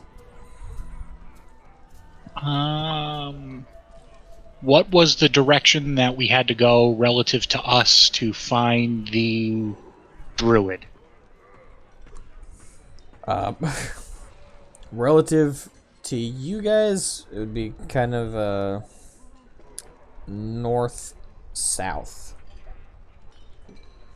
Not north. If I'm fucking sorry. Northeast, northwest. Northwest, slightly from you guys would be the same direction. Okay, I would like to travel in that direction. All right.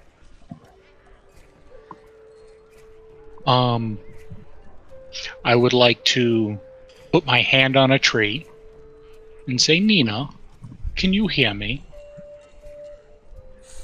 All right. The same tree you have your hand against, a face kind of contorts from the wood and kind of forms into the silky, smooth complexion of Tina's face as she kind of protrudes out of the side of the tree. Hi, Decoria. She seems a lot more awake right now. By the way, her eyes are now How are you, Nina? Her eyes are fully open right now, and they kind of look like the stars. Like they're all one solid black color with like the shimmering lights of stars in them. And almost like a nebulous kind of flow, kind of like the Aurora Borealis towards the center, all glowing like right out of her eyes. I'm doing pretty good right now. How are you? I am tired. I am weary. And I miss Novari. I would like to clasp her face with my 2 hands and put my forehead to her forehead. Say, Nina, can you please give a message to Miss Novery? Say that I miss her, and I love her, and that I will return as soon as I can. Of course. Is there anything else you want me to tell her?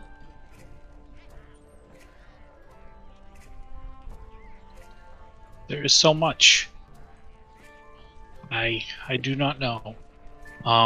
I give her a really quick breakdown of the events that have transpired between the war, Lord Commander Cromwell, and the priest. And, you know, hey, expect heavy resistance probably coming from more white tabards to the capital soon. Understood. I'll let her know, okay? Thank you. And be well and be safe. One of her hands protrudes out of the tree and she kind of pets you on your head. And she you kind of hear the crackling of the wood as she kind of slips back in and her face kind of like bleeds back into like the actual bark of the wood. And now I will set up my tent back at camp and sleep for the night. Fantastic. Alright, that goes I in like to imagine that Belisarius just has a little compartment he can stick Landrin in.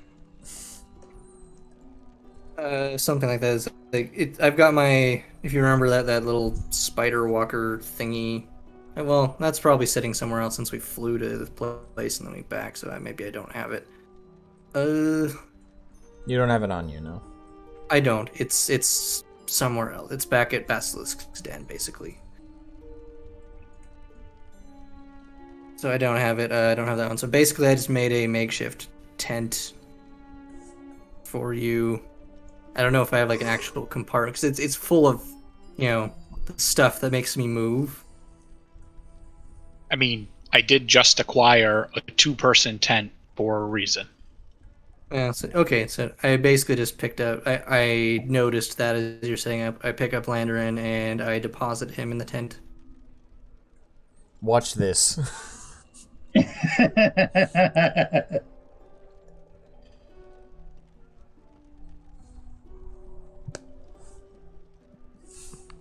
Alright. Honestly, like, Belisarius can probably just stand in the tent while we sleep.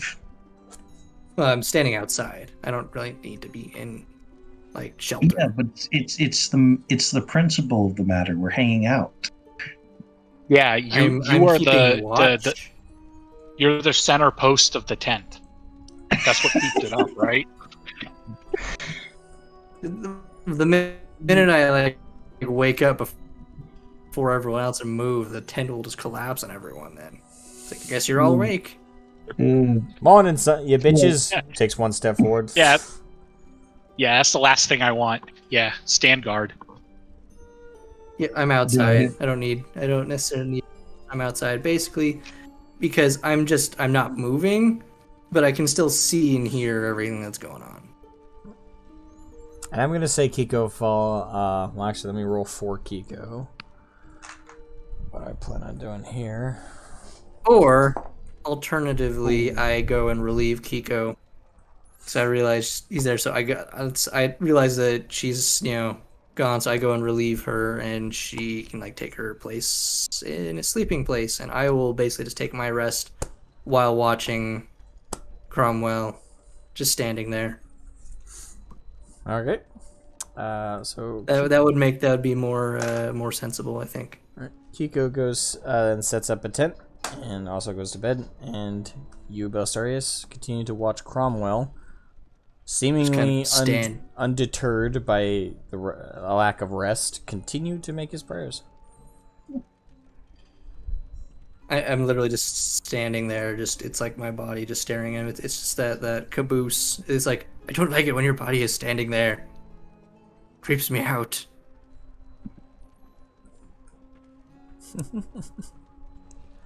Alright. So oh, don't be such a baby. Everybody's set for their long rest. Alright, so at this point, do you guys want to call it the session here, since Kiko can't, to give Kiko a chance to join us for the next session? Or... Yeah. For me, it would just be weird for like to continue on the next step without Kiko, unless anyone else. I wouldn't want to leave him like too much in the dark. Yeah, no, I agree with that. You know, we just kind of wrapped up, had a little party, conversed with ourselves a little bit, and then call it a session. I'm down with that. I do have a quick thing. Just one last quick thing, because Landrin would probably kind of wake up as he's set in the tent and notice Decoria.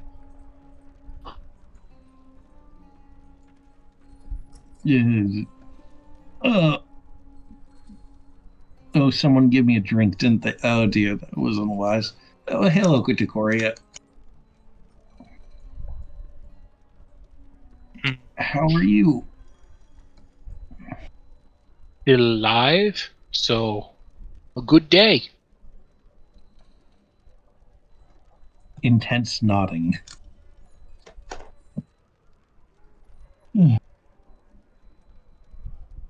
We do everything pretty intensely. Being friends, feuding, cooperating. Never a dull moment between us. No, there is not. Now, I understand we had a disagreement. However, I did and said what I did for what I believe. I understand we both want the same goal, but I know my measures might have been a little too drastic. But I did what I had to do, and I will stand by that. That was my decision, and I would make that decision again if I had to.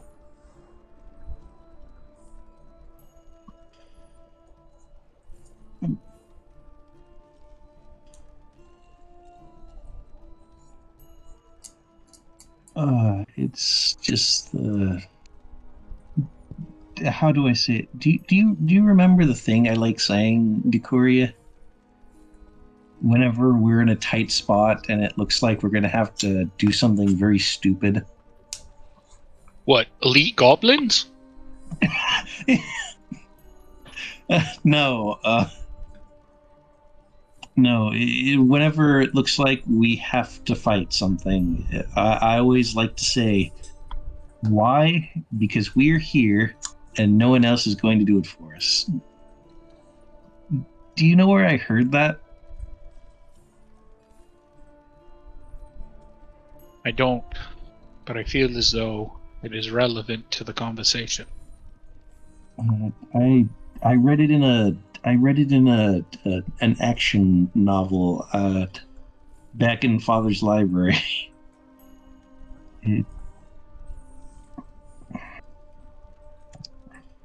I'm not as weak as I think I am in my own private thoughts. I recognize that. We won too many battles together to simply ignore the fact. But the simple fact of the matter is that I haven't had an easy life just by my very nature, but I'm not used to conflict yet. There's the excitement is there, yes, but the simple fact of the matter is you're a lot more used to this sort of thing than I am. So is Kiko, so is Belisarius. I was just a scholar before coming here. I would like to sit up and sit cross-legged across from Landrin, my friend. The path of life that I have taken was not a choice that I had willingly. I was dealt this hand, and I made the best of it that I could. These trials and tribulations that I have had in my life that have prepared me for the decisions and actions that I have taken of late. I would not wish on anyone. However, it still made me the man that I am today.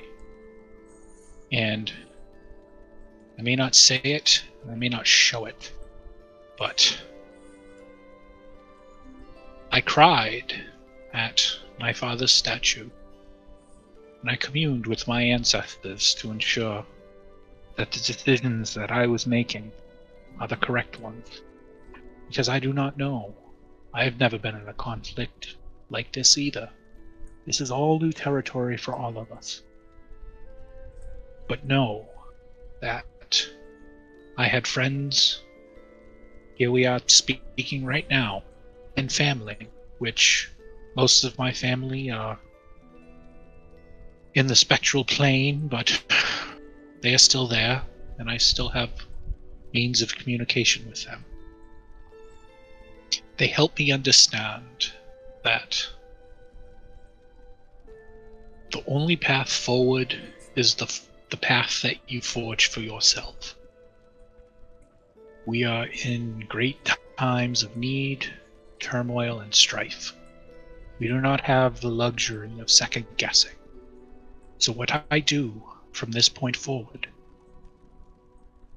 I will have as much zealous as these inquisitors and inquisition and crusades that they do across our land. This church, they will not last. Not here. My people are far too strong. We'll fight them back. Or Bishop will help, and he will provide an avenue of peace and conversation in the greater battle of evil. I was under the impression the Archbishop was a woman. No, I'm referring to the bishop that we had captured and sent back. Oh, okay, yeah. Or the Yep. I think priest or whatever. priest. We've Yeah, head never priest, got, like, whatever an he was. official rank Yeah. within a theological setup. We don't know.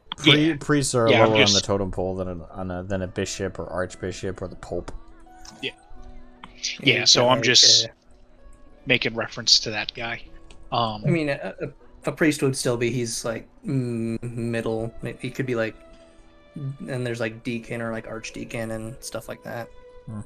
What I'm trying to get You're across going here by is, Catholic. yes, Belisarius, like, he can go speak with the doors, like he was, got those requests of appearance for. Kiko can go just about anywhere. I can always return. Now doubly so, I could go to Kodor, or I could return home to Father. Like, all three of us have so many options. Like, this isn't our fight, but it is yours, and you're a friend. We're not going to leave so long as it's unfinished. I suppose what I'm trying to say is I have all the choice, but I'm choosing to be here, even if I keep getting stabbed by Kiko. I put a hand on your little shoulder. My friend, that is the best news I have heard in quite a few days. I appreciate your companionship. I appreciate your fight in this battle. Also, And just Ron owes me money and I can't leave. Well, That is a joke. That is a Yes. joke. And I would hope one day, if I do become a lord of this land, that I could have you in my retinue and have you as one of my esteemed advisors. The faith that you have put in me as a leader, as a friend, will never be forgotten. So thank you, Landred. Truly, thank you. I know this is a serious moment, but look at what Bell put in general.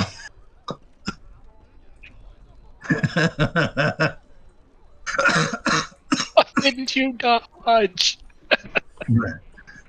Bleh.